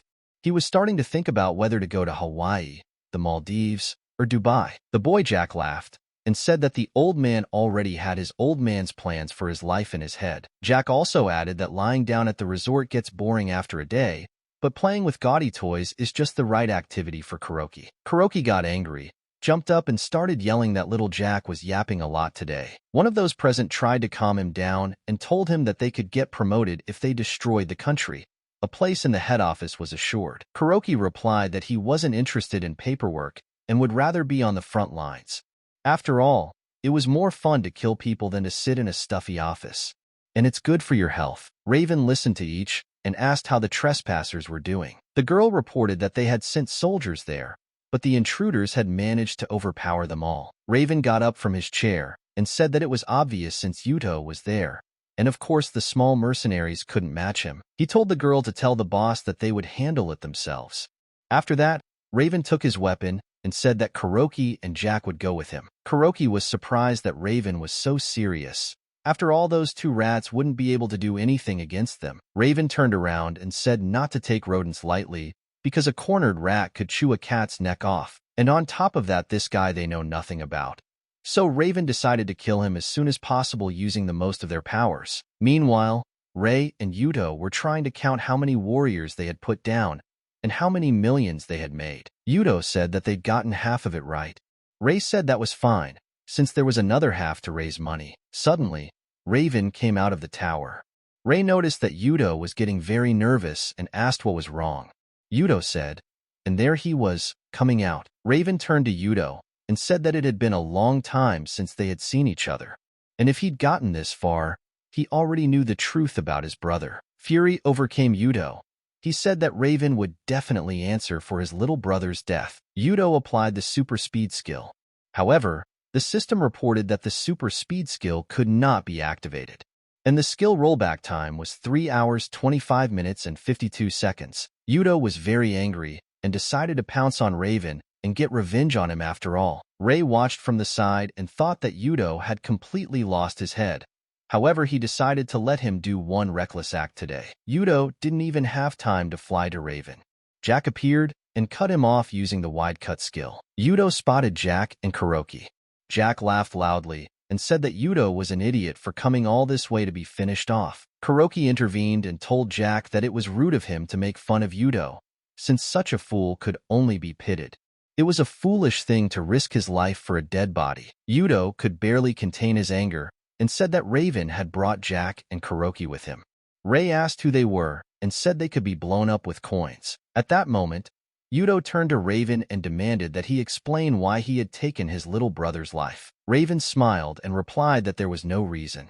The rat bit his master's hand and paid for what he had done. Yudo looked at him angrily and asked if he had killed Hisashi because he didn't want to obey him. Raven's aura turned dark, and he asked Yudo that if he was as stupid as his brother that he couldn't realize that useless rodents were supposed to be gotten rid of. Yudo clutched his weapon with all his might and said that Raven would pay for daring to laugh his brother into the dirt. At that moment, Jack and Kuroki surrounded this one, telling Yudo to watch his back or else he'd go after his brother. And suddenly Ray appeared. With a chopping blow of his soul, he disarmed Kuroki and Jack, dropping them to the ground. Ray then looked at Yudo and said that he could go and Ray would deal with those freaks. Yudo thanked Ray and turned his attention to Raven. He wanted to destroy him by any means necessary. However, Raven called him an idiot and asked him how he was going to take his life without his super speed. And after saying that, Raven used the Ice Fortress skill. A wall of ice appeared in front of Yudo. However, Yudo said not to underestimate him. He gathered all his strength, flew to the top, and released a huge amount of energy using the thermal explosion skill. With a powerful punch, Yudo managed to crack the ice wall, and he found himself facing Raven. Ray saw what happened and realized that things were bad. He immediately used a cut and coin blast towards Yudo. There was an explosion and Yudo was thrown back a few meters. He got to his feet and screamed at Ray for why he had done it. Continuing the battle with Kuroki and Jack, Ray said that Yudo would thank him again. He asked Yudo to turn around and see what he had saved him from. Turning around, Yudo saw a huge ice pillar. He realized that if it wasn't for Ray, he would have been under the pillar. Ray shouted to him that he actually charges millions for saving a life, and after the mission, Yudo would have to pay up, and to how he could get revenge if he skates off. Suddenly, Raven turned to Ray and said that this was the first time he was seeing him, and he seemed to be the one who had thwarted their plans with the trial at the European Mansion and Museum. Ray preferred to play dumb and replied that he didn't know what he was talking about, and it wasn't worth it to talk nonsense. But Ray was sure that Raven knew about the Gold Farm Guild, but had no clue about his identity. Raven told Ray that he didn't understand why he would go against a strong organization and mess with a traitor, condemning himself to death. Ray laughed and asked what that was for. For the sake of making more money, of course. Raven was surprised by this response and asked if Ray had really decided to make an entire guild his enemy. Ray started laughing even louder and replied that there was nothing in this world more precious than money, so he was not embarrassed by anything. Ray then said that there was a 1 million yen reward being offered for Raven's head, and besides, if he died, Yudo would work for him for free. At that moment, Ray gathered his energy and told Raven that he had once killed Hisashi for his guild's profit, and now it was time for him to die for Ray's money. And right after those words, Ray used the spiritual limit-breaking skill. The system alerted Yudo that the player Ray wanted to use the skill on him. The system also warned Yudo that this skill required a quick reaction. Yudo needed to press the green key to confirm.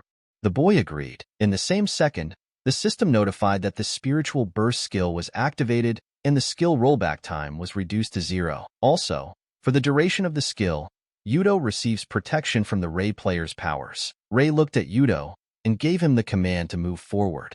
Yudo immediately used his super speed and headed towards Raven. Raven got angry and said that it was very cheeky.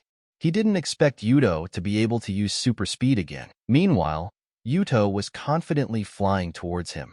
However, in a moment, an ice peak appeared in front of Yudo. Raven applied ice arrows and asked that did Yudo forget that he knew his moves better than anyone else. After saying that, Raven laughed loudly and said that Yudo's speed and sword skills were indeed worthwhile. However, Raven was aware of his three weaknesses, and the first weakness is that Yudo only fights at short range. Raven took advantage of this and almost succeeded in destroying him. Yudo was very angry that Raven knew him so well. After all, he thought he was invincible with that attack speed. Meanwhile, Raven said that Yudo's second weakness was his low attack power. And after saying that, he pinned the guy down with his huge spear. Yudo lashed out, but Raven kept saying that Yudo's skill is time-limited, and Raven just needs to survive the time the skill is used, and then he wins. Yudo realized that there was truth in Raven's words, and he was no match for him. But Yudo believed that he too had a chance to win. Raven noticed that Yudo had become pensive and said that he was reading him like an open book, so he shouldn't overthink things. Yudo realized that he too knew Raven's basic advantages and only knew one skill to be wary of, and this skill is a kickback skill.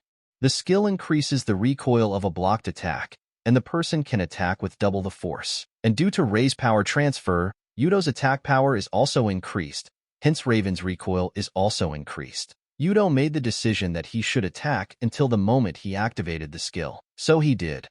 Raven was shocked at how this rat had such powerful strength. Yudo was even amused by this. He realized that thanks to Rei's help, he could fight Raven as an equal. Yudo's amusement made Raven angry. He told him not to get cocky. After that, Raven raised his spear and used the kickback skill. The spear stabbed into Yudo's chest with tremendous force.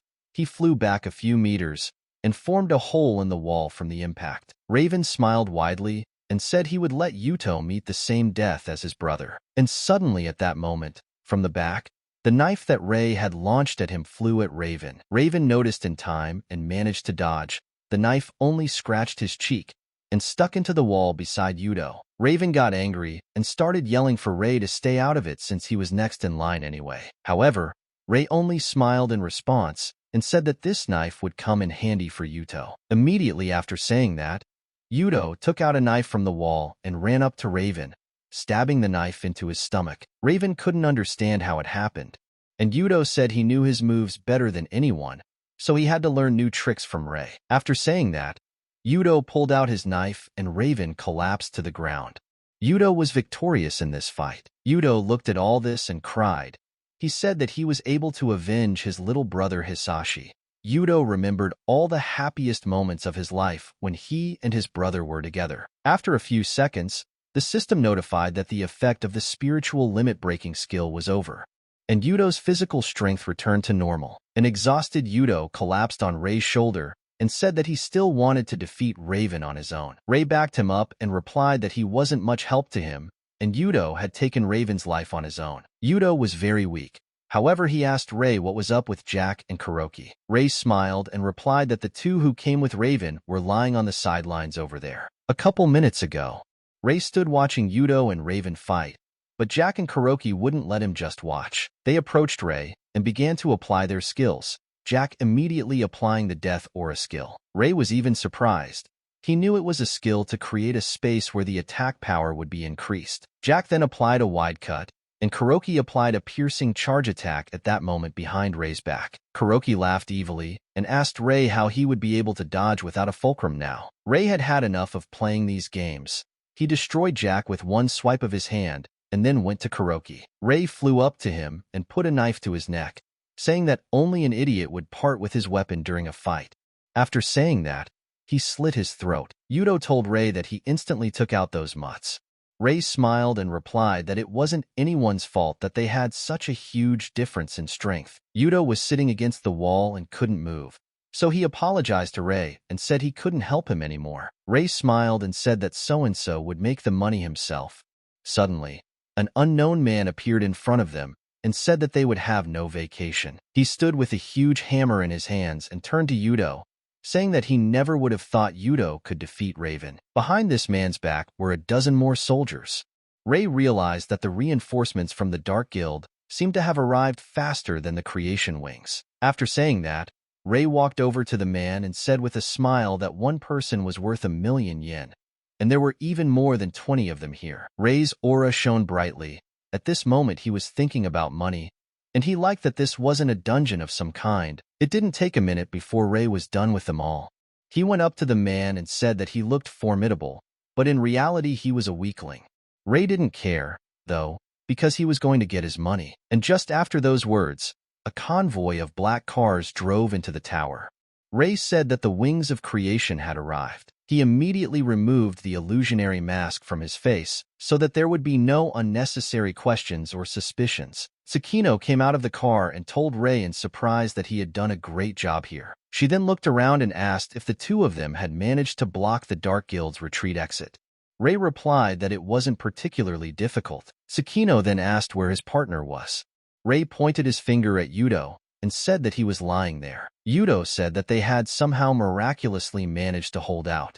Tsukino replied that it must have been a tough battle. After that, Tsukino gave a command to her men and said that from now on, the Wings of Creation would also help in the blockade. One of the members of the Wings of Creation Guild said that the blockade and such complications are unnecessary because all the bad guys are sitting inside and they should just go in and kill them. Another of the guild members also supported the guy and said that the strongest fighters of the guild had come here, and together they would definitely do well. Tsukino calmed everyone down and said that this operation was commanded by Ray, and disobeying his orders would be punishable. The conversations between the guild members did not stop.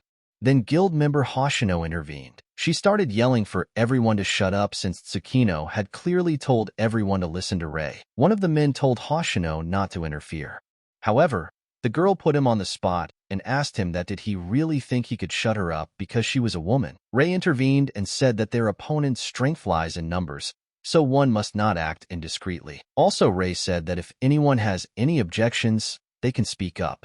Since Ray is not going to cooperate with anyone who doesn't like his ideas, and also he won't be responsible for their lives. He then asked for a show of hands from all those who agreed to his terms. Everyone agreed, but Ray asked that Yudo keep an eye on the two who were initially against it. Ray then gave a clear order for all the captives to be sent to the guild branch. After a while, they all camped there in friendship and cooked a bunch of delicious food. Tsukino sat down to eat a marshmallow and said that it had been 3 hours since they had arrived and the Dark Guild guys were in no hurry to come out. Ray grilled the meat menacingly and said that they must have figured out that reinforcements were coming to them, and this fight is going to endure, but they can't sit here for long, as the food supply will run out at some point, and all they can do is wait. Yudo took a bite of a piece of steak and said that here was some delicious grilled meat they had. Ray clarified that they brought the creation wings. Tsukino smiled and said that a blockade couldn't be survived without good food and pleasant company.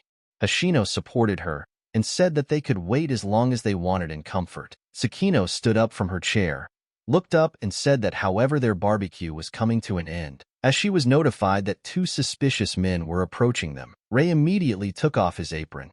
However, the guild member said again that there was no need to panic, since there were 2 of them and that meant they were going for reconnaissance, not battle. However, Ray took a bite of meat and replied that when it comes to players, it's quality over quantity that matters, and 2 strong fighters would cause more trouble than 100 weaklings. Ray then turned to Yudo and asked if he had any idea who the 2 people might be. Yudo replied that there were people in the guild far stronger than Raven, codenamed Beta, Gamma.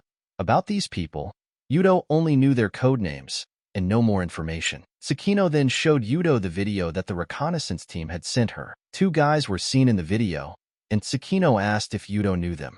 However, Yudo replied that he was seeing them for the first time. But given the position of the Dark Guild, Yudo assumed it could very well be Beta and Gamma. Ray realized at this moment that there was one strong player left in the castle, and the other 2 right now wanted to conduct a takeover of their group. Tsukino, meanwhile, suggested that Ray split up. She would take one player and Ray would take the other, and the others can handle the third.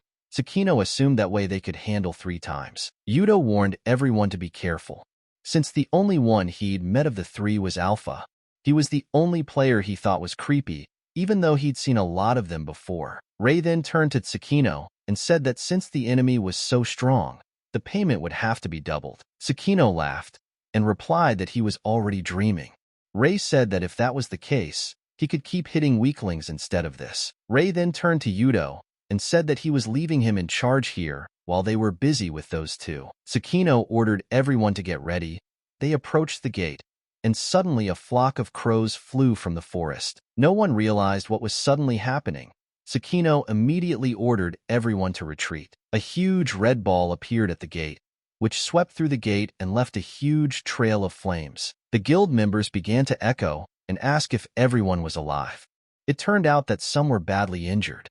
No one could understand what kind of destructive force it was. Tsukino ordered that the healers immediately treat all the injured. The same two guys were standing at the gate. One said to the other that they were still alive, and maybe we should hit them again. Tsukino shouted to them that they definitely wouldn't fall for it a second time. Yudo said they would fight the two of them. However, Tsukino replied that it wouldn't work that way. She flew upwards and applied the Hell Vortex skill. Fireball attacked those two, and Tsukino said she could handle them on her own. And suddenly the man on the roof said that it was uncivilized to make noise in someone else's house, and even at night. After all, they didn't think at all that they were preventing him from admiring the beautiful full moon. Tsukino was fighting two strong players. One of them was surprised that she was that good, and immediately realized that she was the head of the Wings of Creation Guild. Hoshino was fighting the second one. The one was also surprised that they had strong women in their guild. At that moment, Hoshino noticed the same man from the roof coming at Tsukino and warned her. He approached Tsukino and said that if it wasn't for that girl, she would have lost her head by now. He asked if all of the 10 excellent ones were such weaklings. And when it comes to monsters, they're certainly good, but they lack experience in real combat. Tsukino got angry and replied that she shouldn't rate 10 excellent since she had plenty of experience in actual combat. Suddenly he flew up and said that she didn't realize that he wasn't talking about experiences against monsters, but battles against humans. At that moment, another flew up, activating his skill. He released an energy needle at Tsukino and wounded him. She fell to the ground, pulled out the needle, and couldn't understand why everything was swimming in front of her eyes. The system immediately reported that Tsukino's player was under the status of lethal poisoning. The guild healers instantly reacted and used the mass healing skill. However, Tsukino only got worse. The healers couldn't understand what was going on and why it didn't work. One of the enemies laughed loudly and said that there were no healers who could cure her of his poison. Tsukino then raised her weapon up and said that in that case, she would just kill him until the poison spread throughout her body. He managed to dodge the fire and began to laugh that her kick was so strong. After all, such fierce attacks would only work against monsters, and there was no point in them if she couldn't hit. Tsukino didn't stop and applied the infernal vortex. The enemy started laughing again and saying that he had already spoken. He ironically asked Tsukino what was the point of her attacks if he was able to dodge them. And at that moment, a guild member attacked him from behind. He applied the Hammer of Destruction skill. The enemy was angry that the jerk had charged at his arm. At this moment, the other guild members appeared and applied the Precision Arrow and Circular Slash skill. Tsukino smiled and said that skills aimed at area attack were only effective against weak and inexperienced targets, and a magic attack with the fire element can disorient the enemy, but he can also easily dodge it. And in such a case, you should use numerical advantage to corner the enemy. Completely exhausted, Tsukino asked that did he really think she was a complete idiot and hadn't prepared for this. Suddenly, Tsukino fell to the ground. The guild members instantly ran over to her. And at this moment, the system reported that due to the death of player Cho Filong, the status of fatal poisoning would be removed. Tsukino woke up and a team member told her that blinding the enemy with a fire flash was a brilliant idea and her strategy worked. Tsukino replied that they had practiced for a reason, and the power of the Wings of Creation lay not in one person, but in unity. Meanwhile, Yudo was fighting the second one. He used the thermal lunge technique. The enemy told him that he had certainly heard that the rat had betrayed them. However, he did not think he would prove weaker than him. He then assessed the situation and realized that Hoshino was the main threat. Her weapon is a dagger, possible class elite thief. Lives in Musano City, 28 years old, single, former member of a theater troupe. Her physical abilities are on the level of a normal human. She is one of Tsukino's closest aides, but she has no combat experience. This was all the information the enemy had about her, yet he couldn't understand why he couldn't even hit her. And as soon as he attacks her, Yudo starts breathing down his back and they attack him at the same time. The agents didn't tell him she was good at fighting. The enemy decided to gather himself and used his assault blade, and now he had only to shorten the distance. However, at that moment, he was tied up by threads. He couldn't understand how this was possible, Since the agent had reported that this skill belonged to Rei Indo, Hoshino tied it with golden thread and began to pull it down. Then she used the skill of Soul Thread Small Flame. The enemy was burned alive. Those around him could not understand how such a thing was even possible. Hoshino then turned to Rei standing behind her and said that he did a great job, all thanks to him. Rei put his hand over his heart and said that he shouldn't be grateful. After all, she did a great job. The guild members were shocked and couldn't understand what was even going on.